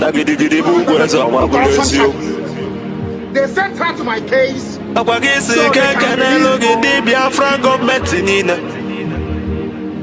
They know na exile cabinet bianulo numwe. Anu ekene unu jisinu ikene. Na chukuna ndana ya agba unu ube.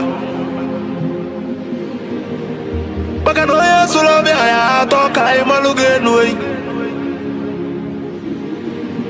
Jisinu ikene. Kadelo mondi Biafra Liberation Army Umuchukwu. The agents of Biafra land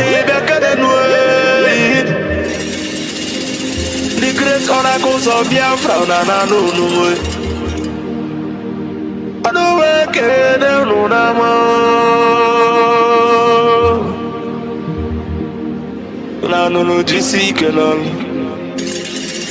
Natugo ya baurume Umuchukwu Umuchukwene Asekene the Prime Minister H.E. Mazi.Simon Weba Abuzikwa Batobiyo the best Atwalili umu Biafra bianulu. Anunganga piotembe wilu nami. When I just show you, you will not see. Lilani umu biao. Kudwa komili na kwa lulu. Yes. Mwana kwa mubia kenelio. Odagiri dimu. All the guys think there's what to know. Ose fulu dilo bianulu nuwe. Makwale na kosa de maranya. Mweji mwagu kojilo sinodilo kasojilo yatini sojilo wewalasa. Muzikwe wabatobi. Ogada gidi kebya nunu. Mweji wekwala niyo. Nine tukunyele ndi Biafra na nunu. Nuna beke nege. Asimuna ya dele ndi Biafra nile namma. Asino ya dele nile namma. Mandanye na bono mweno utelanyi welienne. Mandanye na bono nudonu no mwe. Makana mbona boke kwena bonike. Moya na no moya no. No be voye dobeli ne dere no wama believe emeleme. A good legacy will last forever, ma believe emeleme. And in remembrance of my bless you.